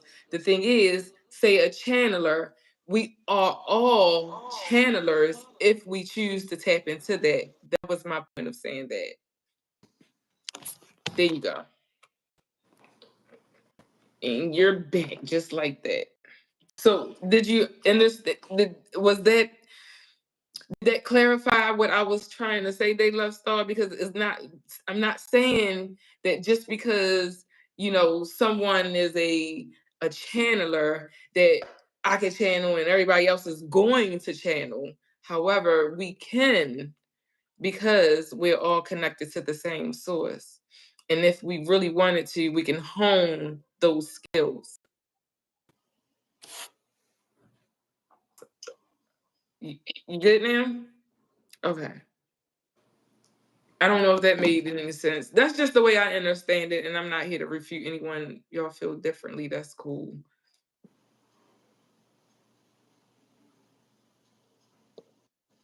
But what I'm saying is, you can spread yourself too thin by trying to add on to extra gifts than those that are natural. Absolutely, that is absolutely true. absolutely true. I See, totally agree. what I look at from the astrology chart is everybody has a different archetype. Mm. Like some people can see ghosts. Mm-hmm. Everybody can't see ghosts.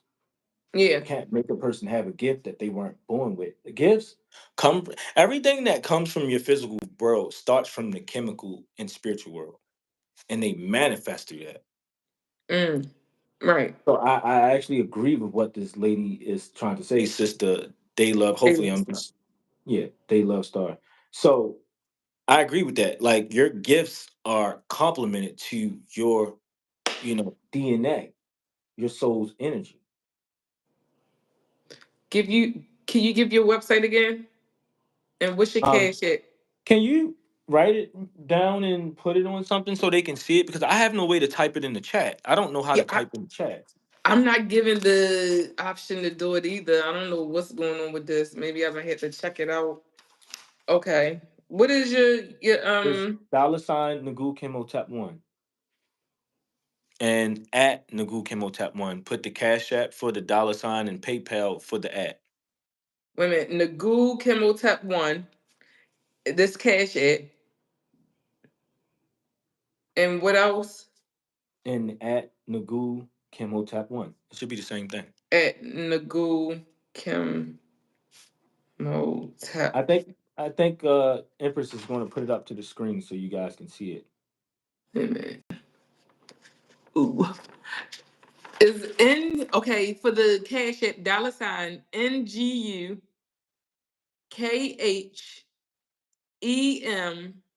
Matter of fact, can I make her a goddamn moderator? Shit. That's my That would mod be right nice. there. Uh,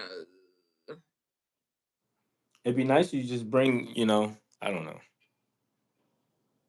And you know what? I have my phone here too. I think my phone would be able to be so some wait a help. minute. Let me. Yes. Thank you, Walters. Hey, look at that's my man. What's going on, Mr. Walters? Gratitude. Senator, the great RD Dig. And the at Nagu I'm sorry, Kimotep, is that the a PayPal? Paul. Huh?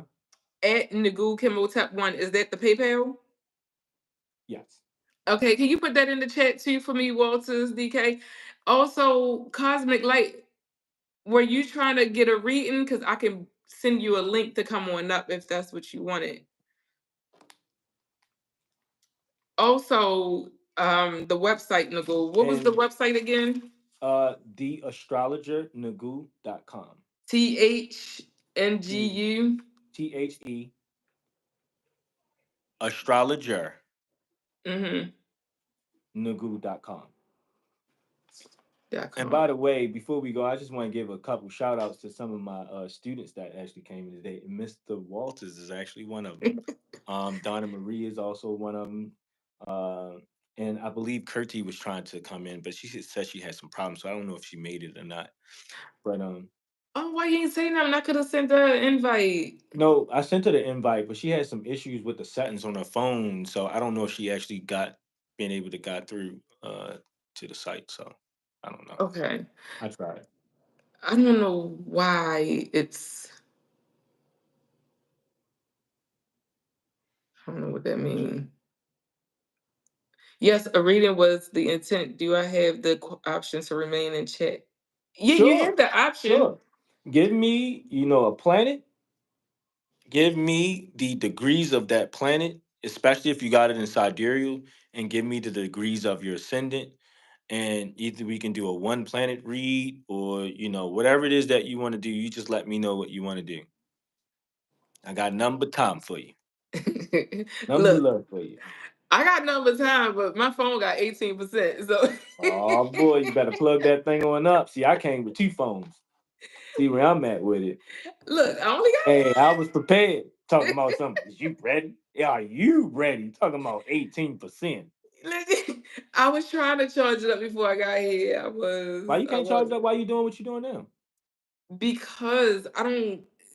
You can always probably charge and turn the phone to the side.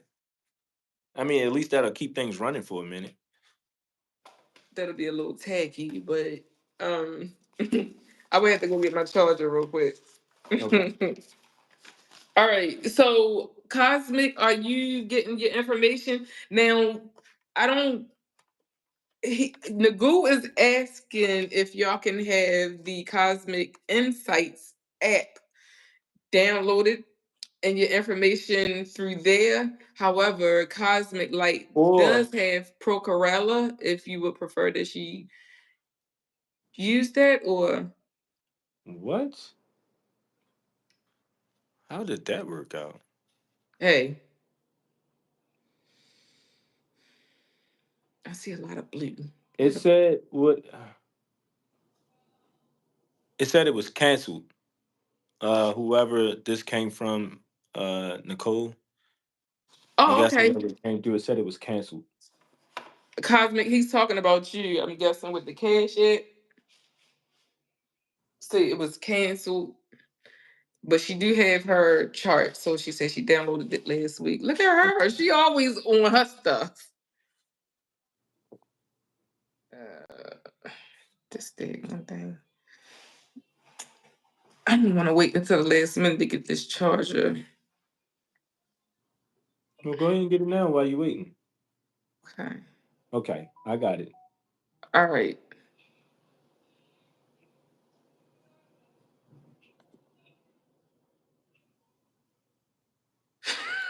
Meow. What is meow?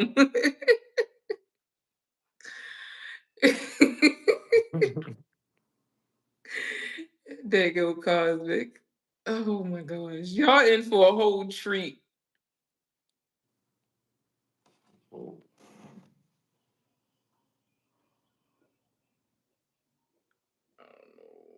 Why, oh, why? Like, this is really replaced now with meow.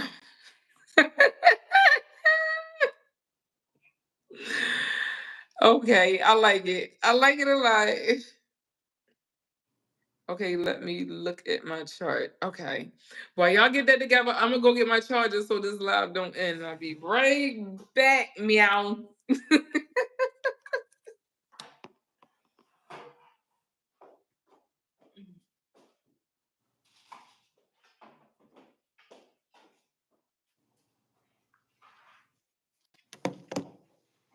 Mm.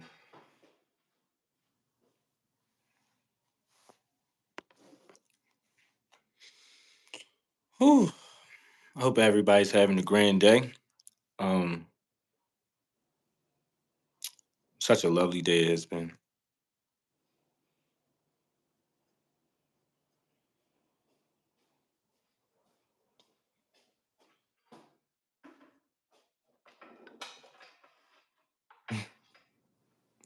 Meow. That is hilarious. I like that. You can tell she has a lot of love for animals already. Oh my gosh. You know what, Nagu? I ain't need love. You will like them. You will love them. Hmm. Makes me wonder where her Venus is. Oh, buddy. And what's in the sixth house. Esther. Hmm. Well, the question is, what is your question, first of all? And then we can go upon that. She gave me That is lovely, last Moonflower. week, though. Catch you in the. That would probably be a dog at that point. But let me think.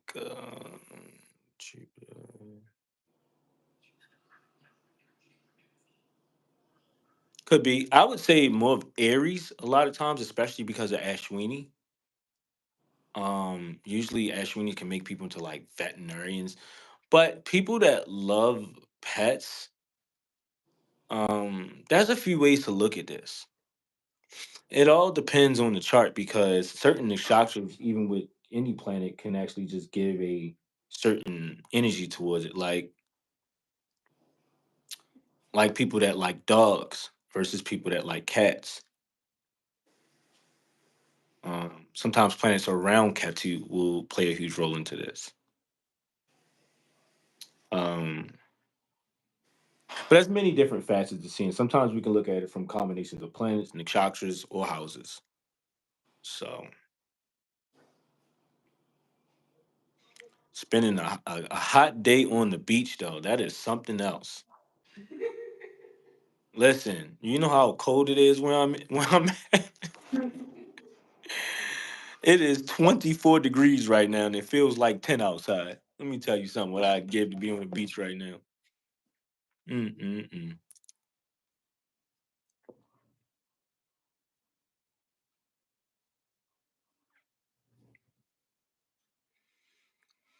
Mm. Mm.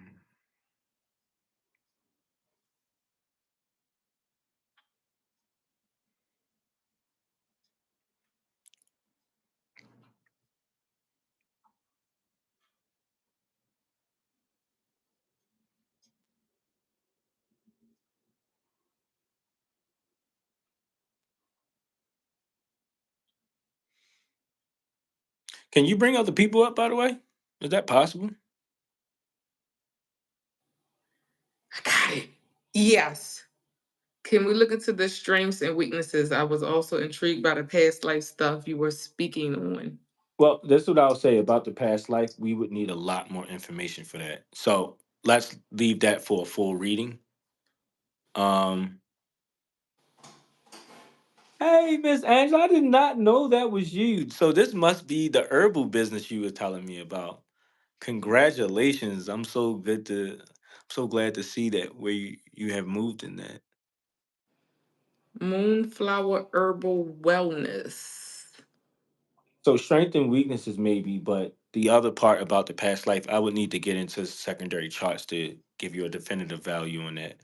And because I can't even see the chart itself, I don't want to get into that. But this is what I would say. If you dig into like seventh house could be dealing with contracts, courts, marriage, partnerships, relationships, fifth house, children, creativity, our natural talents and gifts. Fourth house can deal with education, home, mother. So what you want to do is just pick out an understanding and we'll get to it. But when it comes to this past life stuff, I would just want to be able to see a little bit more before I give you some information on that. Okay. Okay, well just give me a degree on any planet and we'll take it from there. And also give me the degree of your ascendant. So these are the two things I always need. The ascendant is the most important part of your chart. Okay. And so I can give you a lot of basic information from one planet, but without the ascendant, I can't really get into it too much. So I can still work with it. Believe me when I tell you, I can talk all night long about one little sign. But I like to have degrees because that tells me a lot more too. So just drop whatever information you want to talk about, and we'll talk about it right now.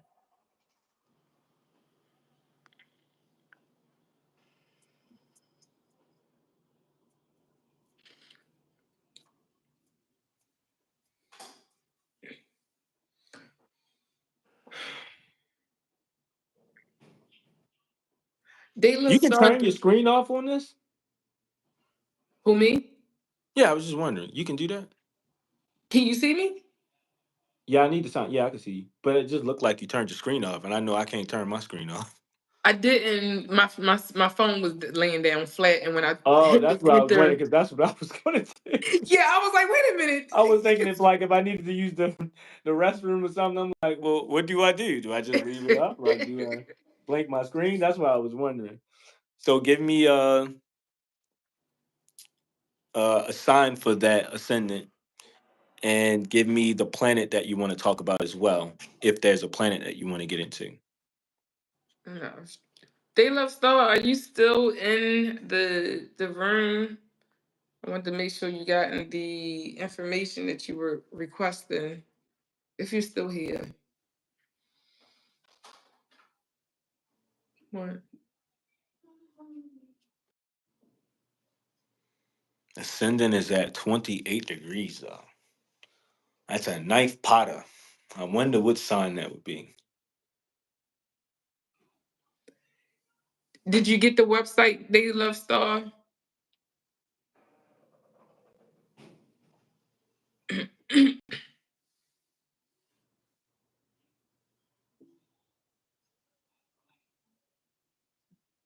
So I think I'm waiting on Cosmic Light to tell me what sign that she's talking about, and if she has a planet she wants to put in there. Pisces. What do you mean? That's her ascendant. How do you know that? Never mind. You can wait for her. Right, because she. I mean, it'd be best before I actually start talking. Okay, so ascendant sign is Pisces, and we'll do Mercury because it deals with communication. It's Cancer at 4 degrees. Ooh, look at this! Look at I know, right? That just tickled your pickle, did it?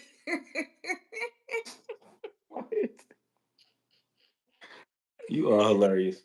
All right, so Mercury's in Pusher here. You can tell that you're a slow, methodical talker. Saturn is the natural, the ruling planet here, and the deity is Brihaspati.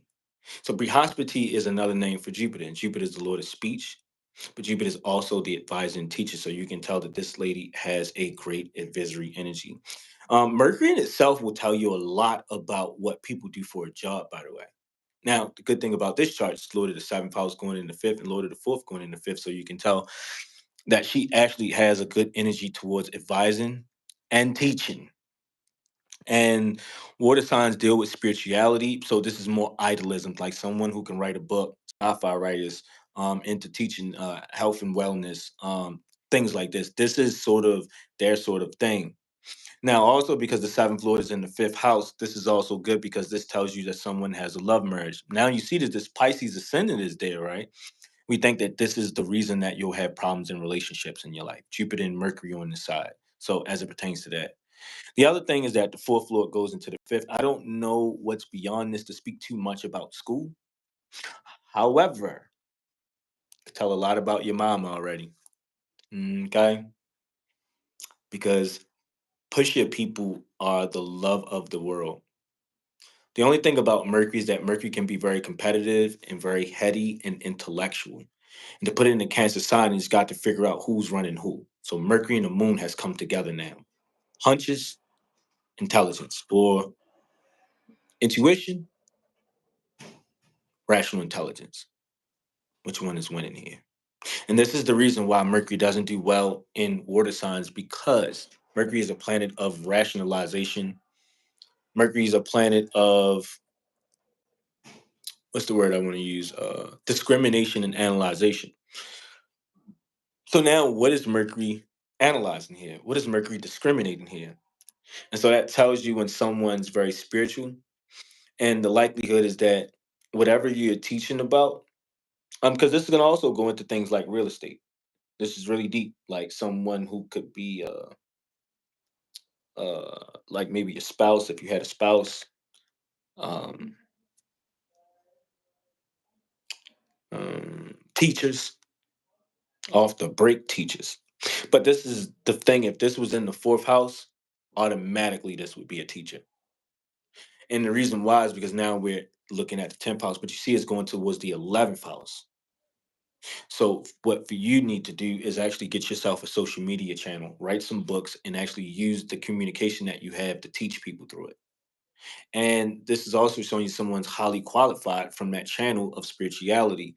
So the thing is, it's what you're teaching about. Now, I won't know everything until I get into a planet like the Jupiter and all these other planets like ninth house and fourth house and the rest of it.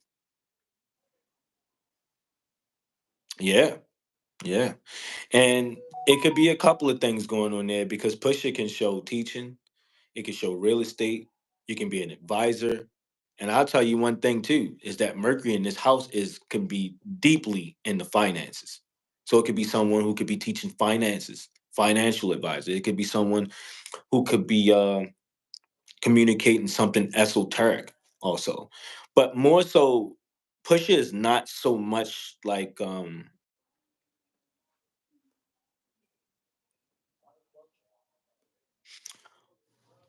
Pusha is not so much as just saying like you have to teach something, but it's really about advising people. And so I always tell people in astrology, I don't aim to tell them what to do. I give them the information and let them do it. Oh yeah. Oh yeah. Now we getting somewhere now. Now this is now see Mercury's Rajasic and Venus is Rajasic. So this is telling you someone who's highly qualified, someone who could be a writer, um, what's it, writer, an actor, singer, will probably be just like a songwriter. Like all these things involved. So your children also, because that Venus is there, could be into incredibly good sports. And that sports can even take on a Mercurian factor, whereas though it could be sports, and then you can see someone also into Mercurian factors like chess, debate, and all of these. You see, it's like it's showing you a little bit of different values there. Also shows how you deal with people. If Mercury's ruling that seventh house and goes with Venus. And that's also telling you that this is a beautiful energy for you as a human being. Venus attaching itself to the seventh house now.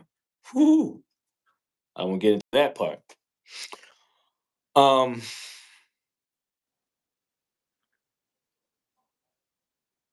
so because the third lord is also connected with the fifth house, that means that your hobbies will also become the things that make you a lot of money. So pay attention to whatever it is that you're writing, whatever it is that you're teaching. These things will make you a lot of money. Now, if the aspect of Saturn goes on to this, that means that there could be a situation of fear. You have to think about the planets that are aspecting these things in your chart. That'll tell you a lot more about these situations. But what you can tell in this situation is that um, you have a karma that needs to be produced in this lifetime. And just hear me out. See, this is the spiritual side of astrology, not just chart reading.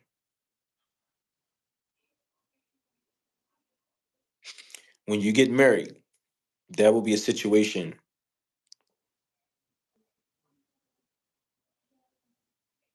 Trying to think of how I'm going to say this. Transformation will come into your life with a woman and a small child. This is not you. This also deals with your mother in a different sense too. But pay attention to that. This is how you'll know when it's time that you've met the right person, because that transformation will be towards a woman with a small child. You need to pay that karma back before you get married in this lifetime. I'll leave it there. Hopefully, what I said made sense, okay?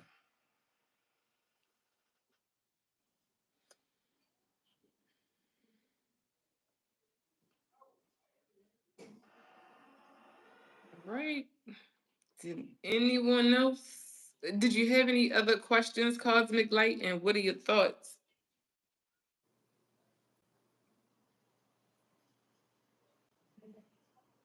Did anyone else have any questions for Nagul? A very luxurious entity. I believe it already occurred. I was engaged, but there was a third party. Ah. Right, because I don't know your date of birth or any of that, and I haven't seen the chart. So yeah, this makes a lot of sense. But um, yeah, really deep energy right now. And you have Rahu in the first house, Ketu in the seventh house. So Whoa, you said Rahu in the what? ah, correct. Correct. But you needed to pay that energy back. That's why it's ruling your eighth house. It's called Sankita Karma. Now, after this, you'll be able to move forward. Oh wow. Wait a minute. He had the child. She got to pay the karma back. Well, the point is that it's showing a woman with a small child in the chart. Now, this would change if this was 10 degrees more or 15 degrees more in Ashleisha. This would not have been the same reading. But it's still in Cancer. This is why nakshatras show you a lot of this. You see, Pusha is the eighth nakshatra, and eight is the same thing as the eighth house. And that's why, my moon's in Pusha. And I actually have Mercury's in Pusha. And guess what I had to do? Pay back the energy to a mother and a small child. But guess what? That also means that my mom, Lord of the fourth house, Moon in the fourth house, Cancer in the fourth house, was a mother with a small child. We have to Nah. pay these energies back. She said, nah, it makes sense. I didn't know when I got with him and found out after she was pregnant when I got the. Oh. Oh, And shit. that's showing you that more than likely a node is involved in the situation. That's where the illusion comes in at. So the more than likely it's either around the situation, it happened during the time that the nodes were transiting this situation or trying to the situation, or more than likely a node is trying the situation, which means Rahu and Ketu could be in like Pisces, Virgo, Cancer, Capricorn, or Mm-mm. Scorpio, Taurus. Somewhere along the line, those nodes have to bring back those karmas. Because for things to be hidden, we need a situation to hide them. And that's what nodes Sheesh. do. That is deep. Hmm. Hmm. I don't think nobody else. Um, No, you know what? That was actually a good read. You know, what's funny thing about it is that when you sit there and think about it, there you go. The seventh mm, house. No, wait a minute. That's the sixth. mm-hmm, mm-hmm, Oh, wow. mm-hmm, That's deep. mm-hmm. She said, But you'll see, in some way, this is connected. I just can't see the full chart because it can be at Leo, like Rahu could be at Leo at if it's you got a node in Leo between 13 degrees 20 minutes and 26 degrees 40 minutes. That's going to make the point right there, right there. So because that's a Venus ruled nakshatra right there. mm, Yep. And her Mercury is ruler over her ascendant. So that means that between the ages of 32 and 36, Mercury activates in the chart. mm. And it's funny thinking about fifth house energy. Hmm. I've actually sculpted this new thing. I was actually talking about it today with Dennis in this room today. Dennis Sunland, who deals with the core confidence lifestyle. Love Dennis, my man. My Numbers. numerology teacher. That's right. That's my man right there. Woohoo! I want to give a little shout out to my man in core confidence lifestyle. If y'all ain't Got know about him, to. please look him up. But Yeah. you see that everything goes in the 5 year intervals. Okay. If you look at the first house, 0 to 5, second house, 5 to 10, third house, 10 to 15, fourth house,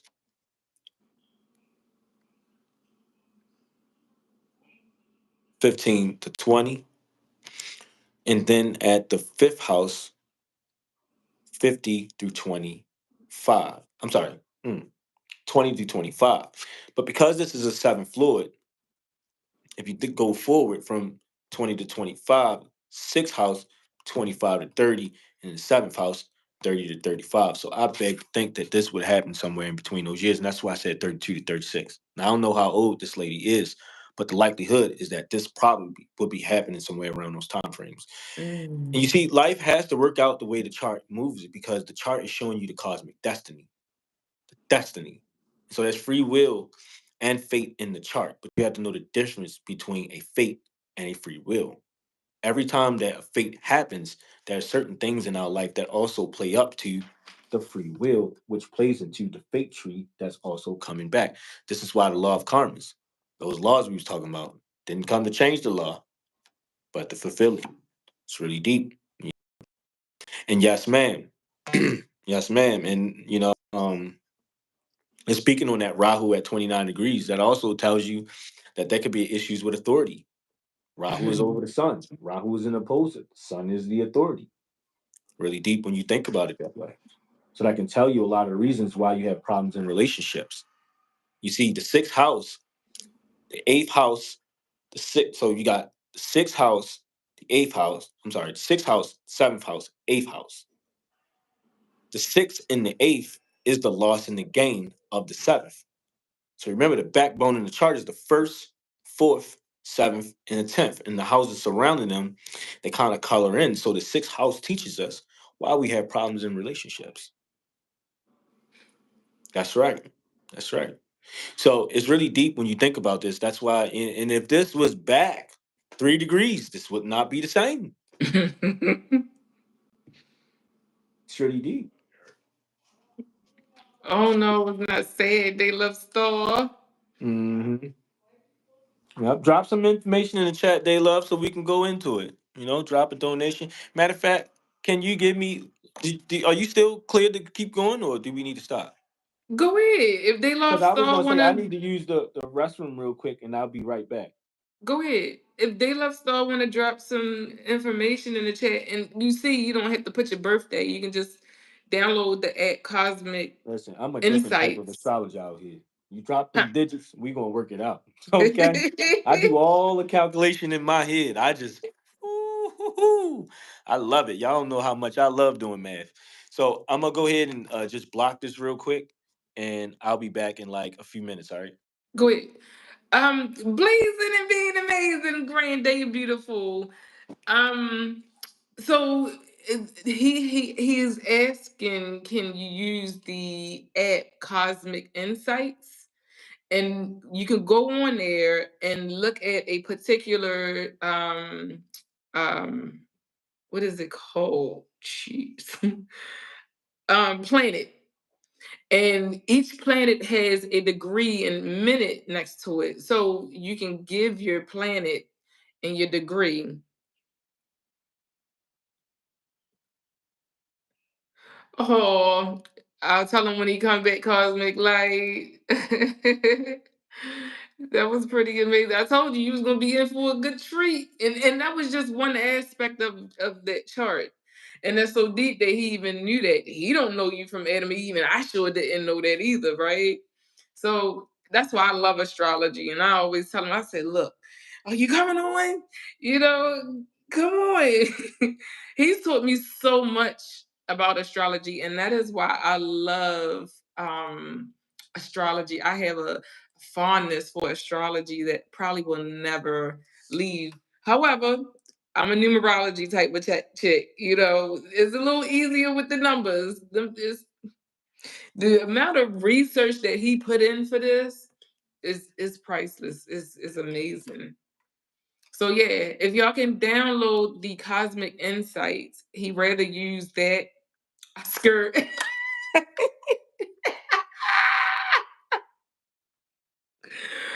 Oh my gosh. Well, it ain't nothing to be scared of. They love star. Look, if it's all if y'all want me to, I will do an aspect of mine. Um, I don't even know my degrees, y'all. But be now, let me hold the computer real quick. Matter of fact, I told him to look it up because he know my chart back was in front. He don't know my knee chart, but yeah, I'll let him give a piece of me if y'all feel more comfortable. I'm scared. See, but no, is he won't give anything that is uncomfortable. He won't tell your business like that, right? um Astrology, I've always seen it as a tool to help guide me, and that's why I love it so much. And they say, remember on the Matrix when the Oracle told Neo to look above his head and look at that sign, and they said, what does it say? And it's know thyself. These are tools to get to know ourselves better, and that's how I look at it. you know one aspect that I always look to is my moon, because the moon is the mind. And sometimes our mind, it will play tricks on us. It will sway us to do things that we shouldn't do. And we want to know, how does the mind work? And I know that my moon is sitting with some heavy auxiliary. So therefore, you know, I really he's taught me things that I should know about, phases of the moon. I remember one Thanksgiving, I had gotten so enraged and I just seen nothing but red. And it was a full moon actually. And I didn't know what came over me. And instantly I had to just stop and be like, whoa, what just happened there? you know. So knowing ourselves, and I don't think I ever would have even stopped to pay that attention had he never told me that um the things of my mind. I need a hard truth on how to get unstuck or whatever spirit guide him to tell me. Mm. Well, that's the thing. You got to give him a particular aspect or degree, planet and degree, and let him know what do you want him to look at. High day. They love so I felt the same way.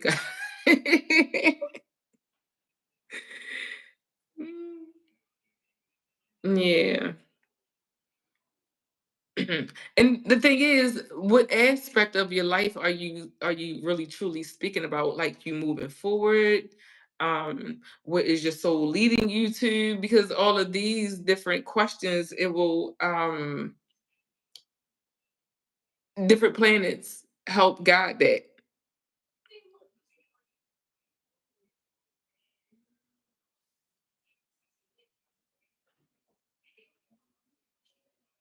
So you got a couple minutes. He's still in there doing what he's doing. I don't know. Here you go. There he is.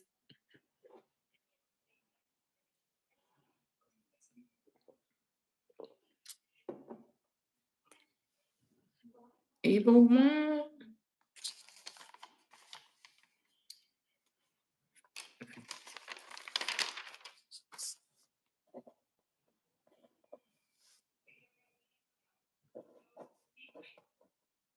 Um,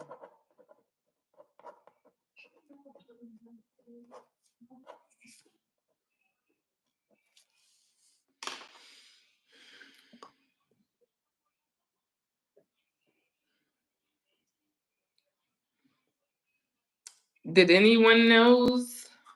Did anyone else uh want to donate? Want to get a reading? If not, we're gonna hop off here. You Cause know what? I'm sitting over here talking on mute. I'm trying to talk. you know what? I was gonna tell you that you was muted, but I didn't know if you was Hilarious. So, give me a minute trying to figure out the app. Okay. okay, I'll ask more questions if y'all let me. okay, She said she want to do it. Oh my all gosh, right. they I let's see you stop. now. She's stepping out the shell. Cosmic Light said she'll ask more questions if you let her, Nicole. Go on, Cosmic Light girl. Ask away, baby. Look, the dude was paid.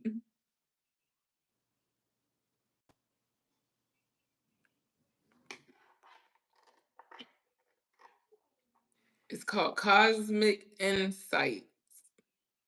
Is it with an S or just Insight? Okay, Cosmic Insights. Yeah. Look, Cosmic Light was ready. She was like, "Yeah, I downloaded it last week." Hey, you know what the funny thing about it is that the funny thing about it is that you know when you see astrology like this, I'm telling you, you remember the first day I got on Clubhouse? I don't know if you remember that day. No. I don't even know if I had the Cosmic Insights app then. I wonder if I did then. Funny thing about it is, I did. Shit, my arm is killing me. I did about 30 to 40 readings that day with no chart attached. And I think, Her moon is in Cancer as well. She's asking. is that tropical or sidereal though? Sidereal. Okay, okay. So she's an Aslation moon. Very talkative. Um, can be very talkative, very creative. More than likely psychic energy. Um, I told her that. uh, very, very psychic energy. But the psychic energy requires a kundalini awakening for you to master this energy. You can tell even how this person looks as well. Beautiful body, by the way. She is beautiful, Oh yeah, period. beautiful body. But the body here becomes more beautiful even than the face. Ooh. Don't ask me how, but this nakshatra always gives this. This actually has a lot to do with the energies of Sheshanaga. And Sheshanaga is the king of the Nagas. So Shesha, we was actually learning about this in my class, Adi Shesha. So Shesha themselves is a serpent. And so the wisdom of this nakshatra is the wisdom of the serpent. And that's where you learn the kundalini. But the thing Mm, about it is it can be very, very competitive. And sometimes you can try to outsmart people, outwit people. The best thing for you is to have like brain games, um, playing mm, chess, crossword, or anything that gives that intellectual mind. Because now we're back at Moon and Mercury again. So you mm. can see that this person has now we have another thing going because now this is one thing we didn't think about: Moon, Mercury, and Venus. Oh, this person's she could probably rap. She could probably sing poetry. Oh man, this then took a whole nother situation on right here.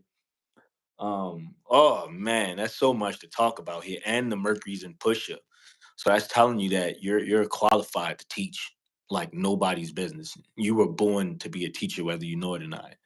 But the thing is, what do you teach? And I would say the most things that because Moon and Venus is there, I would say you're probably better off doing with things that deal with like plants, herbs, plants, all that sorts of things. Probably someone who could create things like shea butter, because we got the two liquids there.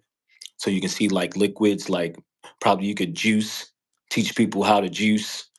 Um, oh man, you can get into so much here with this.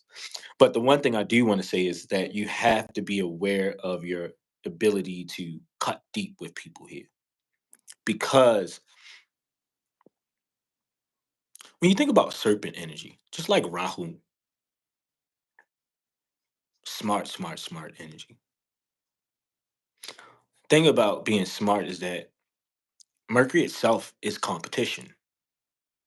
hmm That's why in this life, you're actually pushed towards dealing with it one way or the other.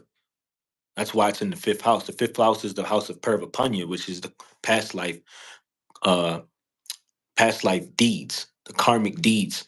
So this is the things that you have probably mastered in your past life, and these are what becomes your talents and gifts out of this house. So that's why all of these things will come one at a time over that time period. You think about the age of Moon, 24, Venus, 25, Mercury, 32, follow the ages. And so you can see somewhere between that 25th age coming in, oh man, the stuff will take off. It will take off like nobody's business.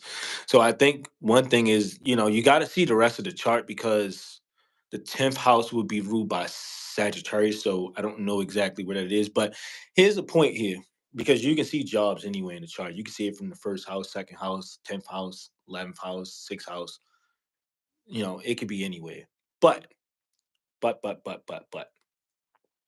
to have these in the fifth house, you need to have a social media account off the break.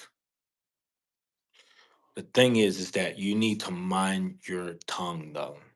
Your tongue has power. And not only does your tongue have power, the most power here comes from the mind. And so when you start to control Mercury, you control the nervous energy in the body. That's that stimulation. And that's what makes people talk a lot. That's Mhm. that stimulation. When you think about even Mercury itself, Mercury is a planet of competition. So this leads you to the competitive thinking and the intelligence type of thing, right? So you start to see like there's so much to this, and to put Moon with Mercury, whew, you can't get much smarter than that. The problem here, though, is that Moon controls this house. So what you always have to be in mind of is not, and I'm gonna say this one more time, not to play around with your mental phases, drinking, alcohol. I'm sorry, alcohol. drugs, all of these things will wipe the mind out. And once it wipes the mind out, you will not be able to read. So if you do these things, you'll have to wait about a good 10 days before it can come back to you. The moon is controlling this channel. Okay. And the Mercury is controlled by this channel. So anytime that the moon is off, Mercury's off. Anytime the Mm. moon is off, Venus is off. And another thing is that you'll see with Moon and Venus, a lot of times, you know what I've noticed about this? Parents usually have problems with all the men you bring them when you're young. Oh, I like, Carl, he's a good man. I don't like him. But It will always be that way with Moon and Venus. They'll all because Moon is showing you the parental access. Oh God. well, wait a Yeah. minute. Her son is in the same house as yours, but you I, won't I believe her birthday. but Oh remember my what I god. told you. But remember what I told you. The sixth house was linked with the fifth house somewhere. Remember I told you that when we got Mm, into where was the Rahu, and now you see the link right there. mm. I told you it was there somewhere, right? Her birth. Look, her birthday. Is it? I did I tell him your birthday, Cosmic? Like I ain't gonna say when it is, but he'll know if I just say one word. What? I'm gonna see if she gonna say it's okay first. Hmm. You ain't gonna believe it. Her birthday is a day before yours.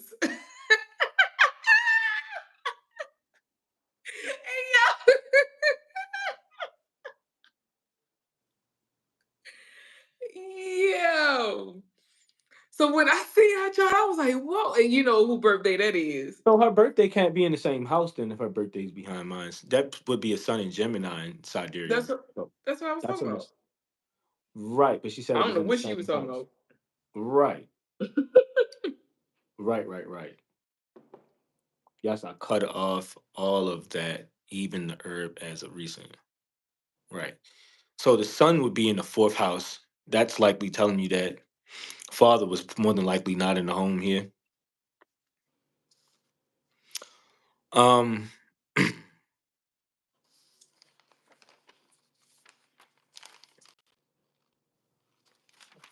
hmm. But Ketu's in the 12th house here. So here's the funny thing about this. Mm, That's where the power of this mind comes from. mm, To elevate your mind, travel.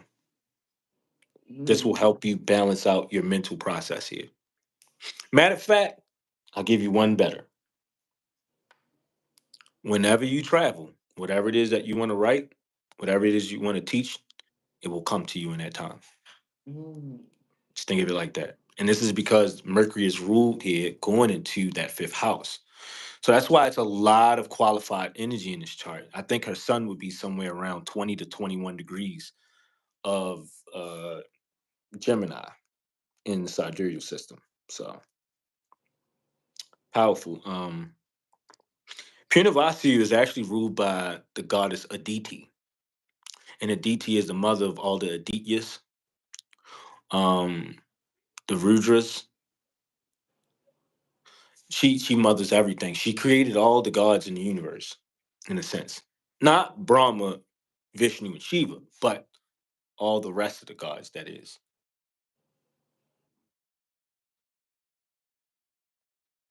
Caught up on the masculine and feminine part of this.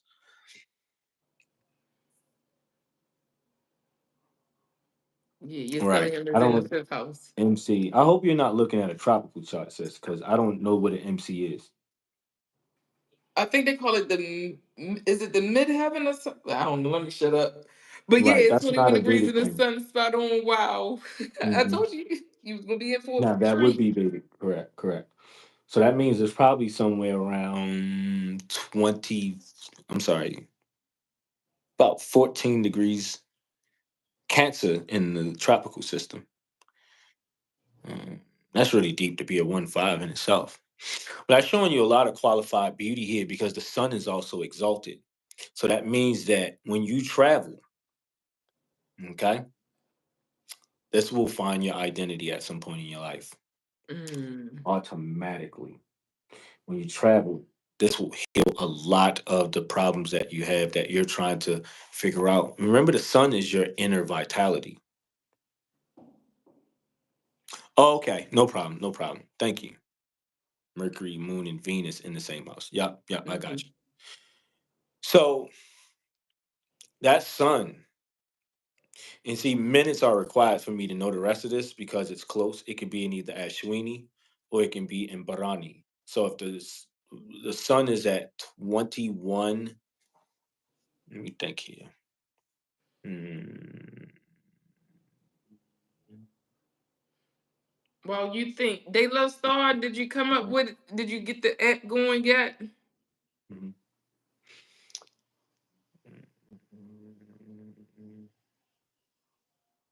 Mhm. Hmm. Mm, mm, mm. So Yes. let's go ahead. Mm. Okay. So Cosmin Light said, I traveled lots when I was younger. My family calls me the gypsy. Mhm.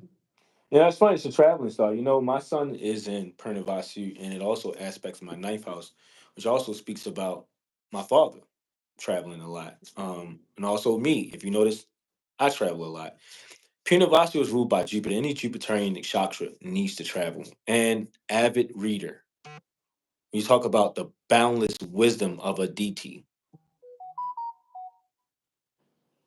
Okay, you know, I'm gonna go in now. I'm gonna give you what you're looking for. I'm gonna definitely give you what you're looking for. But I will tell you this too, and this will be the help for you in Punavasu.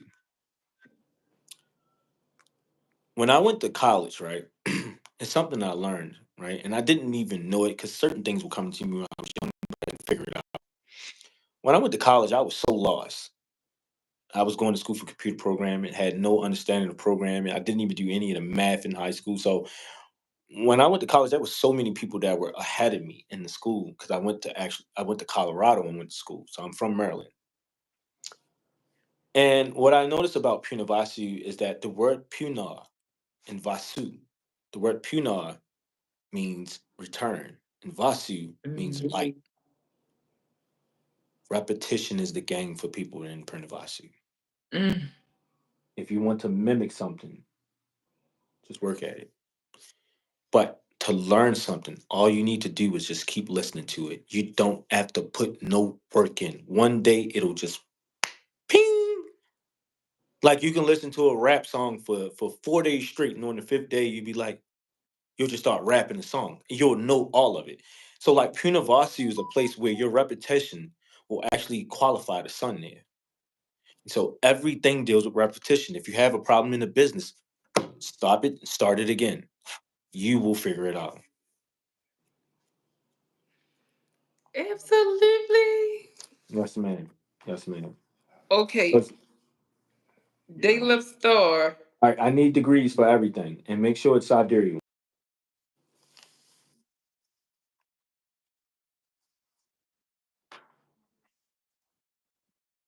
We can talk about.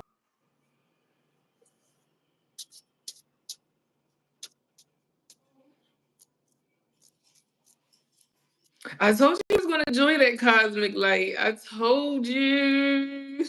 Whenever he opened his mouth about his job, look, I call him for everything. Nagoo, Prince Nagoo. I call him my prince. Prince Nagoo. He was like, I don't know. I don't feel like doing that right now. I just got off the phone for 5 hours of talking to somebody. And I'm like, what's on? I ain't talked to you in 3 months, you know? I You don't know, get it's funny. Right love. before we started this, I had somebody call me trying to get a read, and I'm like, I'm gonna call you back afterwards. I'm pretty sure, like, I'm gonna be tired by then. Then she gonna want to read, and I'm just like, I just spent the whole like people don't know. This is all I do with my life. I learn astrology. I teach astrology. I do astrology. Like, Mhm. there's nothing else. The only thing ever I talk about other than this is God, the Bible, and spirituality. But it all comes into the same realm to me. And one thing you got to always remember is that astrology and spirituality and religion are all linked. Yeah. Happy to hear that, Cosmic Light. So happy to hear that. All right, They Love Star, are you having some issues over there, my lovely? She already sent the donation, I believe. Okay. Look, So, Cosmic Light talked to her birthday twin the other day. ah, boy, I can just imagine. I can just imagine. The Ooh. lotus flower has been Yeah, opened. Speaking of, Pusha actually is the lotus flower. Did you know that? no, I didn't. Hmm. So she said, Moon and Taurus. I need the ascendant degree, sis, while you're doing this, so that way I can understand where it is in the chart. But automatically, you can see this right here, right? 552. What we at? Hey, stop. Aquarius. Oh yeah. So that's just really deep. I wonder what's the energy like between her and her mom here. Even though this moon's exalted, the moon is in Aquarius. That's showing you a detachment with the mother in this lifetime. Now you think like, how would an exalted moon come to this?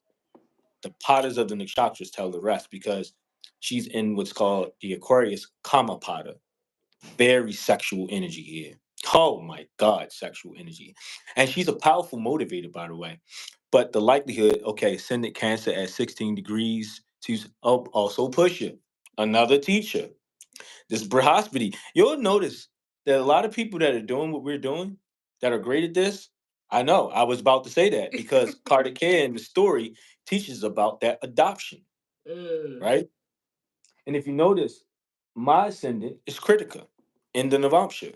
And also, I didn't grow up with my parents early on.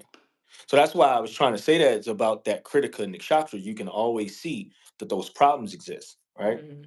But here, the moon in Aquarius also shows that this mind here, she's probably an herbalist, like a naturopathic healer Wait a minute. off the break. You said moon in the you because there's 11 house. No, I thought she said her moon was in Taurus. not about the 11th house, though.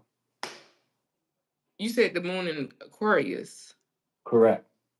I don't get it. Pada of the nakshatra.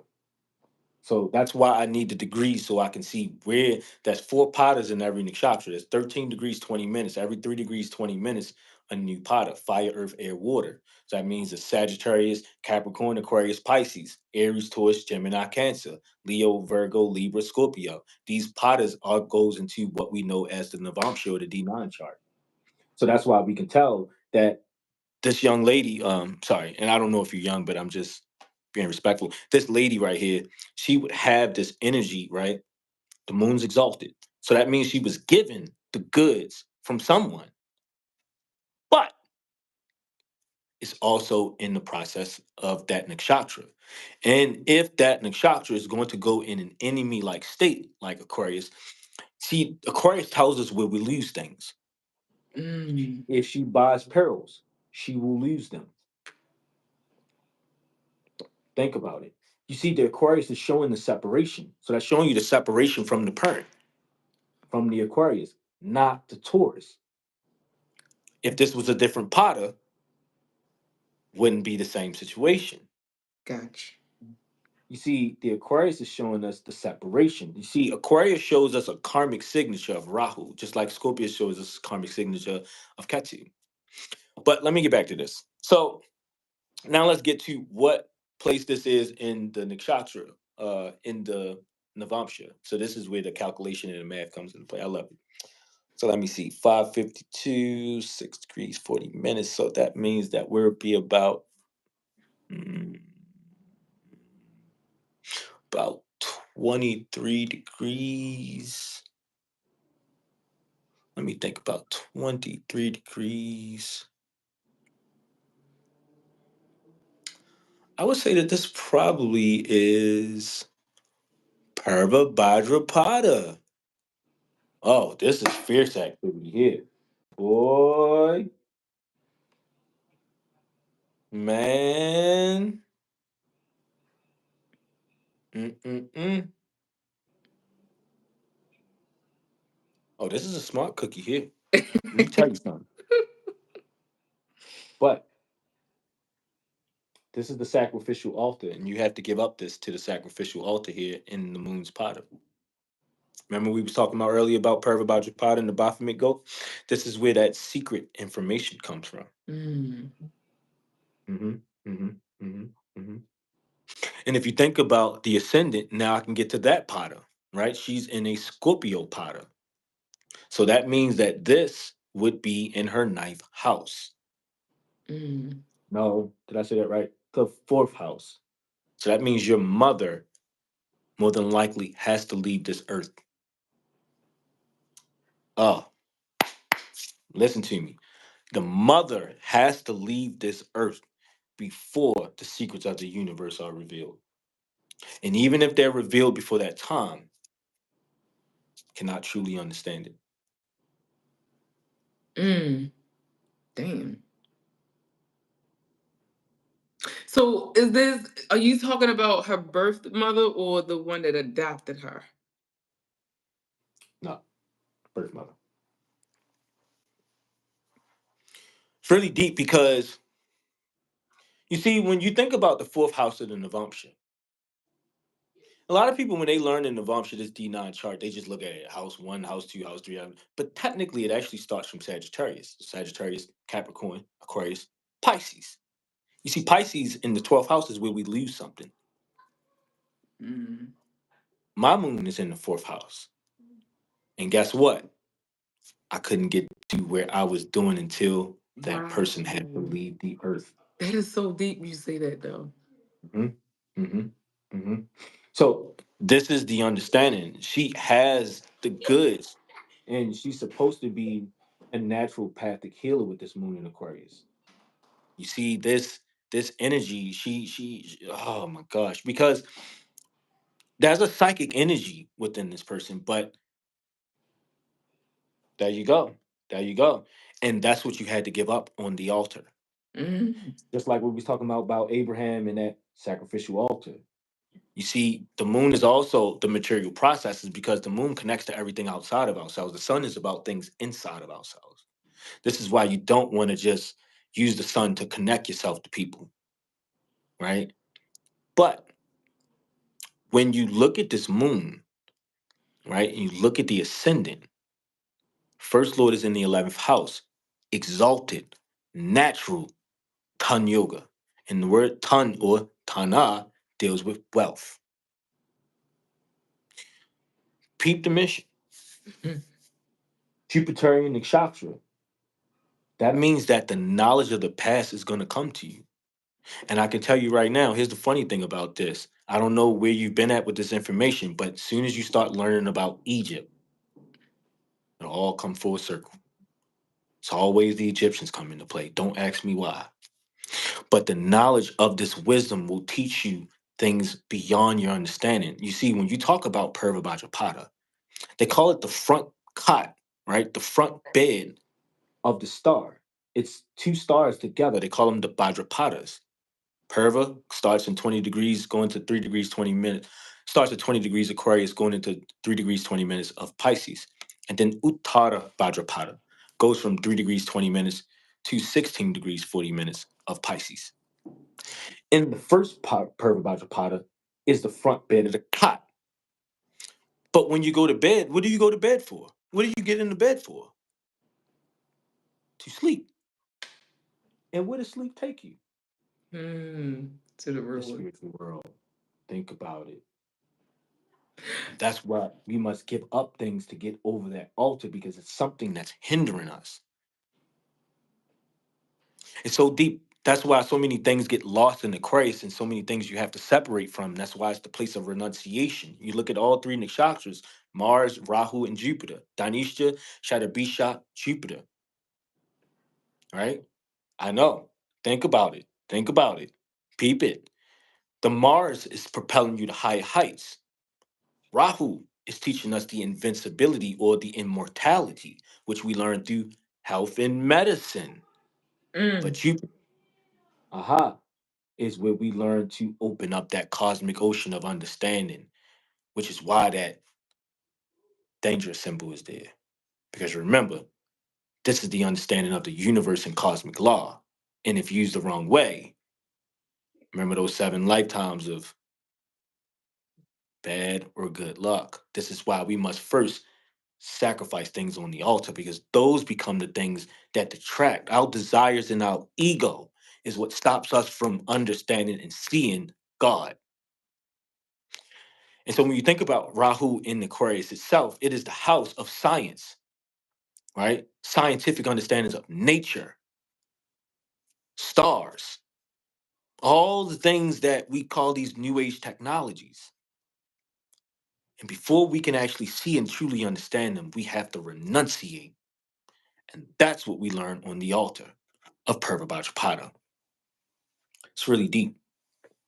So anyway, back to this moon in Kritika. That's a lot of fire here. This lady can motivate a multitude of men or women. And you are going to motivate a multitude of women in your lifetime. I can see the pearls around her neck. And being born in a pusher energy. You know, the funny thing is that pusher looks like a sheep. You know, I have pusher eyes, so you got the sheep's eyes. If you look at my face, you probably see the sheep or the goat. Funny, you know, I'm not bad, but I you see get the the point. goats. If you ain't your daddy's son,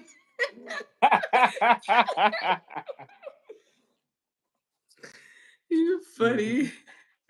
So, Yes, cosmic. Like they love. Oh my gosh. mhm. And they love So, Star. I mhm, wanted to ask him about something, and I don't know if you were going to be comfortable with this. It's nothing bad. It's just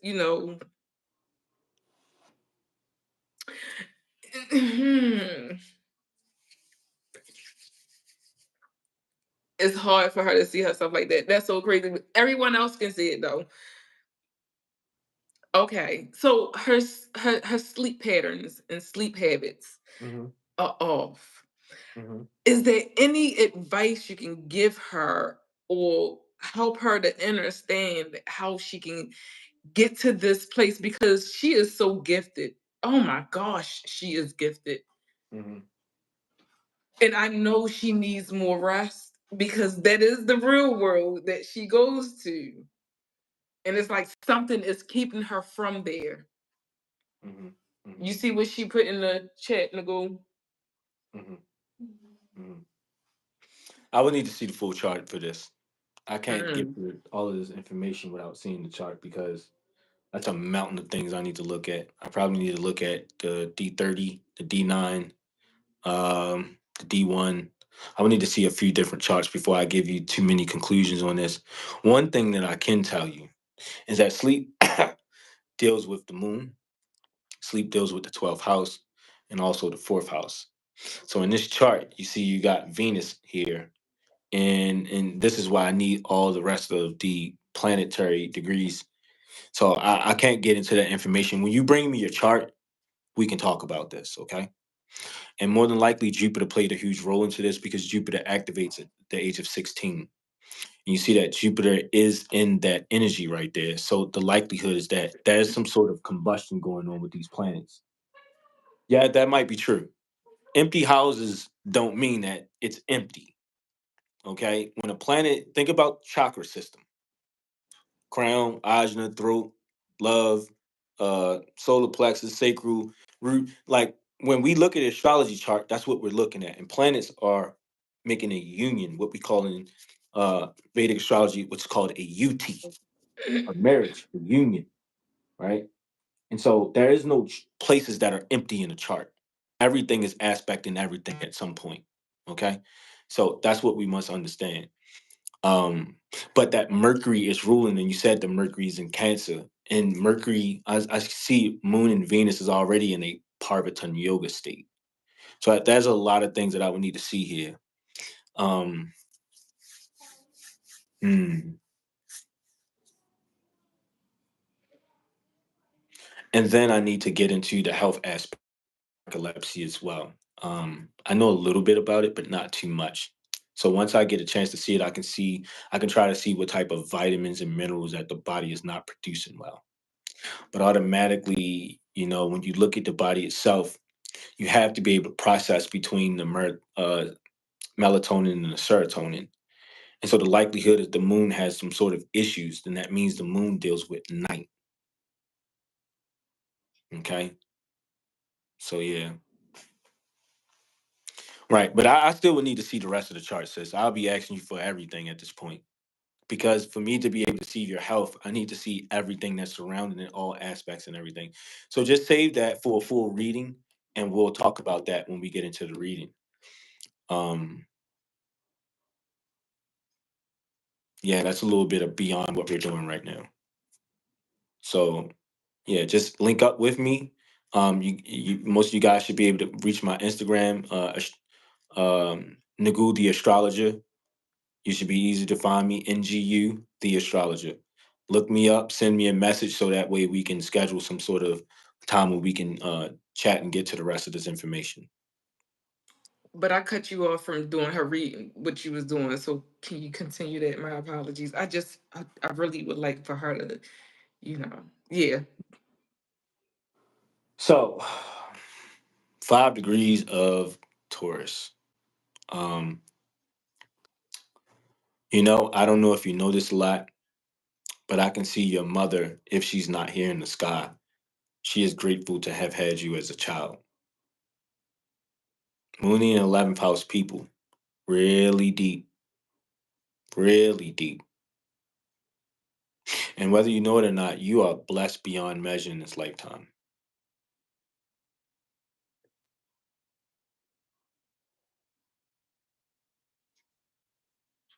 Yes, ma'am, at Nagu the Astrologer. You're a blessing to everyone that you meet, and you are the blessing of your family, whether you know it or not. Your family will probably be helped because you are you. Now, also because that sun is in Cancer in the first house, that means that you have to make things off your own means. The sun going in the 12th house from itself, going into the first house, second lord in the first house means that you have to make your means without the family. Yeah, don't worry about the bio mom. The thing is that a lot of times people are working through their issues in life. When these people leave this earth, they go back to the energies they started with.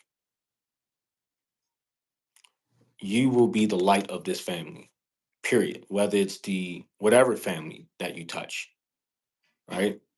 So just remember that because you're actually dealing with the second house, and the second house deals with Gotra. Gotra is the family crest. That's the pride. That's why the sun going back in the first house because you have to find the pride within yourself. But you also cannot let that sun in the first house become too much big of an ego, and that's where it gets deep. Moon and Venus is together. Oh, I should have jewels. I should have a nice life. Don't let that ego go. This is why that moon needs to be given up on that altar. But also, that moon in the Navamsha shows your superpower. And this goes for everyone, right? Wherever that moon is in Navamsha, you know?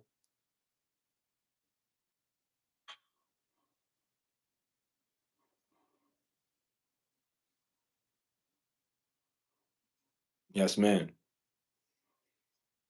So you're highly qualified to help things on your own. Just remember, this is a ton yoga. Put your energy into helping women out on social media or some sort of community activism, and you will be a master. That will grant you all the wealth that you're looking for from that point of view. But also, I think it will help ease your mind and give you a lot of purpose. That Jupiter and Venus comes together. That's telling me that you can learn astrology automatically. Holy cow. These are the two gurus. And Venus is Sukracharya, Jupiter is Gurucharya, guru of the Devas, guru of the Asuras. Asuras are demons, but not like how you think. Demons just mean lower energy. And the Devas, angelic type energy. And so here being able to use that um and that sun committing with Jupiter means that you can easily predict the future. Also, You can learn, and from learn, you can straight teach. Like you can learn what I'm doing today and teach it tomorrow. Like formidable energy here.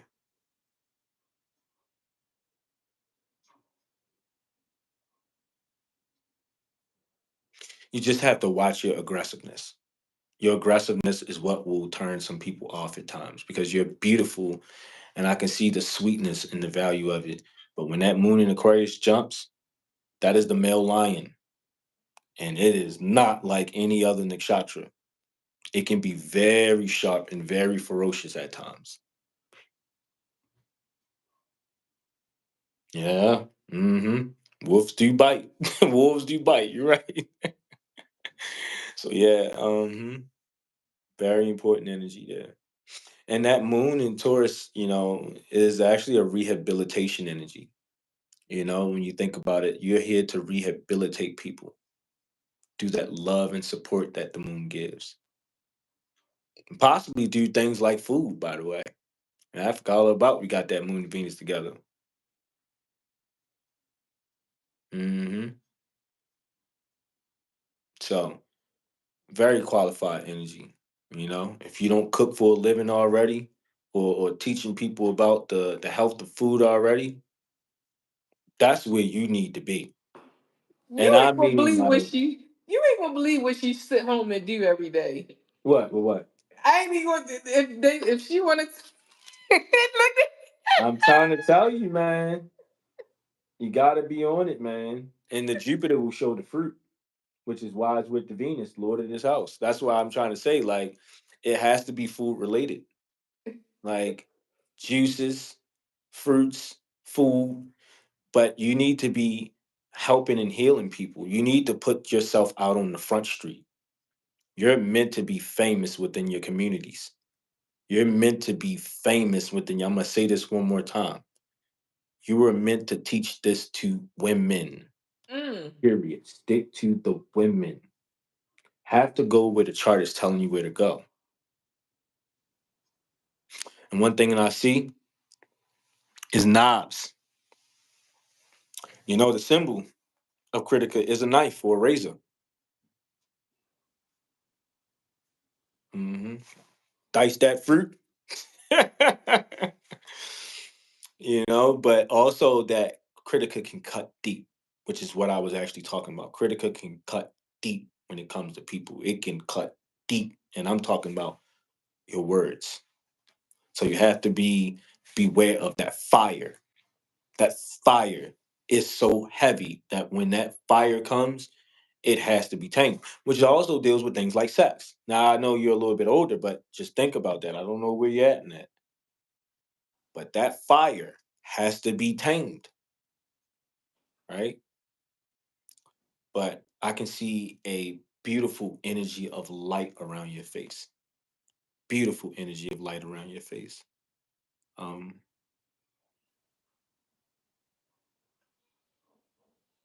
hmm. She is so talented. Oh my gosh. Oh my god. And you see the And Venus. Go ahead. I was gonna say, remember I was talking about the dream interpreter. hmm hmm hmm But that's where that moon goes in the fourth house, in the Navamsha. Same thing as me. My moon is in Maga in the fourth house. Ooh. hmm hmm hmm hmm hmm See, what the issue here is that she gets it in different ways.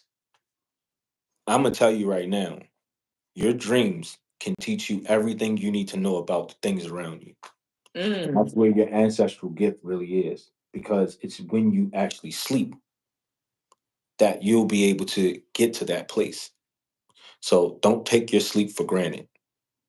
Ooh.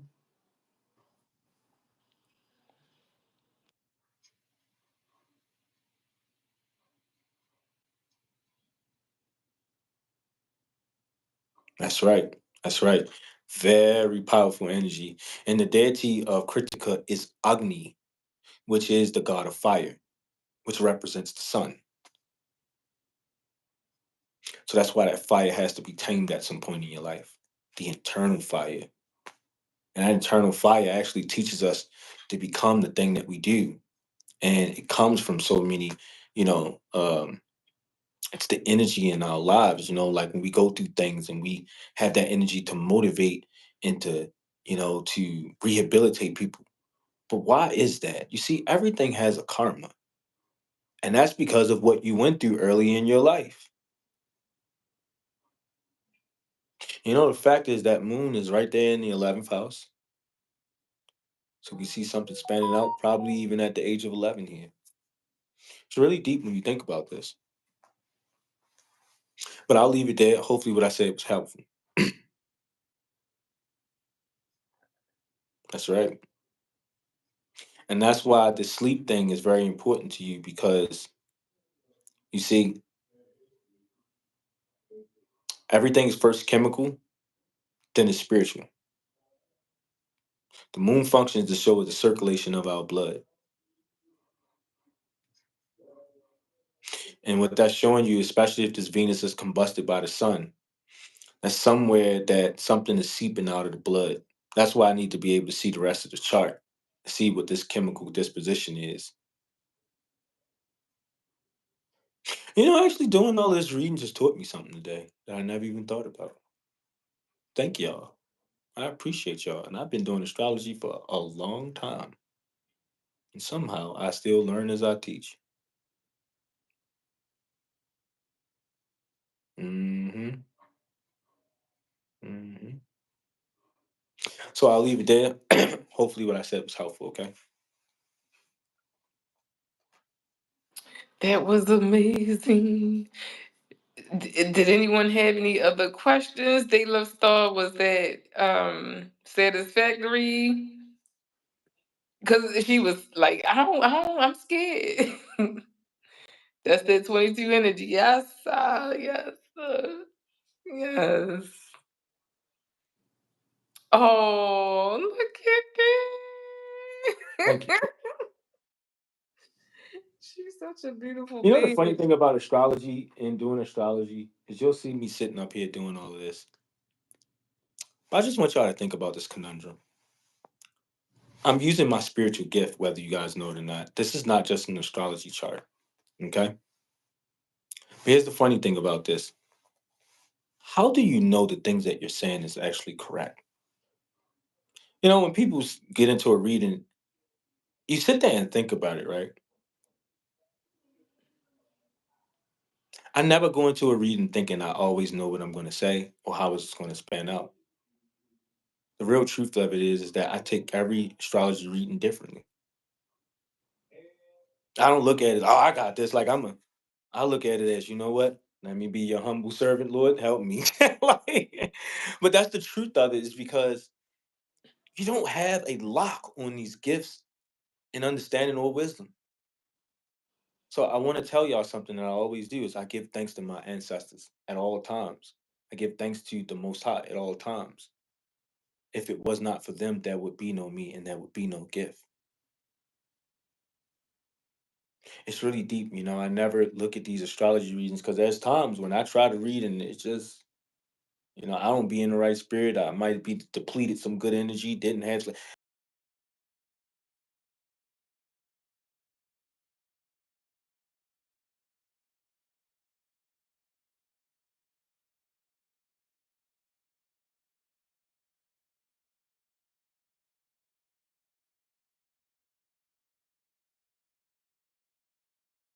give y'all some energy, and just remember that this is a blessing from the Most High and from the ancestors. And always give thanks to the Most High and your ancestors. You know, always wake up with the love of the one and true living Christ, who always was, is, and always will be. And that Christ is inside of us. It's the anointing. It is our connection to that divine, that quote unquote Holy Spirit. So just always remember that love, the connection to everything in this universe is what that really means. And when you learn that you're connected to everything around you, it's a different vision. It's a totally different vision. So I just want to know that even if you guys didn't hear it today, I just want to let you know that I love every last one of you. And if we never meet again, if you never even get a chance to see me again, I want you to know that the Lord has always blessed you. And remember that your life is important and everybody is important in this life. Everybody has a gift and a part to play in the role of this cosmic puzzle. I appreciate every last one of you. And in my Hindi words, I would like to say namaste. Oh, gratitude, gratitude, Donna Marie, gratitude. We appreciate you, my lovely, for being here. They Love Star said you blessed me beyond words. Cosmic Light said also ironic that both the Life Path 22 got services. Yeah. Well, hopefully the next time I jump on, it'll be more people. Um, I just love to love on people, and it's always a blessing to be able to use my gift. It's always, man. And honestly, I feel like I want to cry right now because I just feel like y'all don't know that the energy that's within me, some of you guys already have it, and y'all just haven't even unlocked it to the point where you could be able to do the same thing, you know? And not only that, a lot of people don't know that the love and support was always with them. Your path has been laid out before you, man. It's so deep, you know? And I know y'all wondering why do I look all of these ways? Because it's the spiritual thing, you know? It's like I'm trying to envision the things. It's hard. And you see me looking off, I'm trying to, how somebody's trying to remember something? It's like you're it's like you're trying to envision the most high's gift within us, you know? And when I see spiritual people in light, the only thing I come to do is to give more light. I am a light just like the rest of you. So just remember, just meeting me was meeting someone who was the embodiment of that light, just like the people that came before that had light. And so I'm just a cosmic descendant of those people. Appreciate you. They Love Star said the beautiful thing about it was to watch you grow and be inspired. She always got some beautiful words of wisdom. She also said, I am that I am, that I am. Ashe, Ashe. Yes, I am that I am. That is that I am. And we This is are that. beautiful. You got to make sure you send this to me because I'm about to put this on my Facebook. Listen, I'm about to put this on, and y'all see? You know what's funny? I never do this. Me neither. My first time being on YouTube doing this is with you last week. Really? First time. Oh, okay. So, I keep a very low profile. A lot of people don't understand that most astrologers that are really good at astrology, you'll never even know they exist in this life. Yeah. They don't go out bragging and bold, hey, I know astrology. Like, they don't go and do that type of stuff. Yeah. But I do appreciate Empress has given me the vehicle to everywhere I have went with this gift. Who would have known? Who would have known? Yes, yes, yes. Now I'm ready to inspire more to get out there and be on their purpose, on purpose. I also want to say gratitude everyone that is here that is going to go and rewatch. I appreciate you. Gratitude for your love. I have created a masterclass. It's all communication. This masterclass is going to talk about the 5 phases of communicating. Yes, 5. So much information. Is a 3-hour live masterclass, and it's going to be interactive. It is going to be February the 22nd, 2025. So I am gratitude Moonflower Herbal Wellness. I love that Moonflower. Goodness gracious. The moon waters the flowers. You know that, right, Ellie? Where You you know think what? that morning dew come from, Before baby? you end up too, I just want to let everybody know you can hit my website, theastrologernagu.com, or you can hit me up on Instagram at Nagu the Astrologer if you would like to get a reading or ask about my classes and courses. Some of my students were in here today. They had to come and, see a couple of things, see how I work. But I was gonna say, if you guys would like to learn some astrology with Nagu, make sure you tap in with me and I can get you in when the class starts, okay? Another thing I wanted to say, I have a couple of other master classes coming soon. I also do numerology readings. I also would like to Cosmic Light. She is a beautiful shining star. Let me tell y'all. She has created my bio link to be able to put on different platforms the payment information. She does amazing work with like creating different services to help individuals get their payment methods, get their websites and whatnot. Cosmic, if you have a website or a way for beautiful beings to get in contact with you, can you give it to me real quick so I can shout you out? She is pretty amazing, y'all. Next week when I come on the live, I'll have my shop up, my bio link up attached to my platform. Another way for you to get in contact with me is whatever platform that I am on, I am Master Student 112233. Cosmic Light, what you got for us, goddess? Yeah, she's so multi-talented. Goodness gracious. I know she was pretty much over me today and yesterday. I'm like, look. But yeah, You it's know great. what? We got to do something on this. I was thinking about doing something. I want to get a big enough platform to talk about this whole spiritual thing we was talking about in the beginning, because it's a multitude of people that need to see the connection between their religious and spiritual life and these and these forces that we talk about, like astrology and all of these other arts that are there with it. And it would be nice to be able to bring that all together at some point. TikTok ain't going nowhere, girl. Them people just trying to hype y'all up. But she can be found on Instagram at NICOLD Nicole underscore world. Nicole world. Never over you, goddess loves you unconditionally. I love you too. Mwah, mwah, mwah. I appreciate y'all. Peace. Nagu, I appreciate you, my brother. This is my brother. If y'all don't know, this is my mom and dad's son. This is my mom and dad youngest. This is the baby, but he my oldest brother, y'all. I know y'all can tell. But yeah, I appreciate you, Nagu, because he stepped in and I needed him the most, and he's always been an honor and a pleasure to be amongst. So I appreciate you and your light and your wisdom. You are always appreciated, and we will be doing this soon again, Prince Nagu, probably in like March, or if it calls before that, then guess.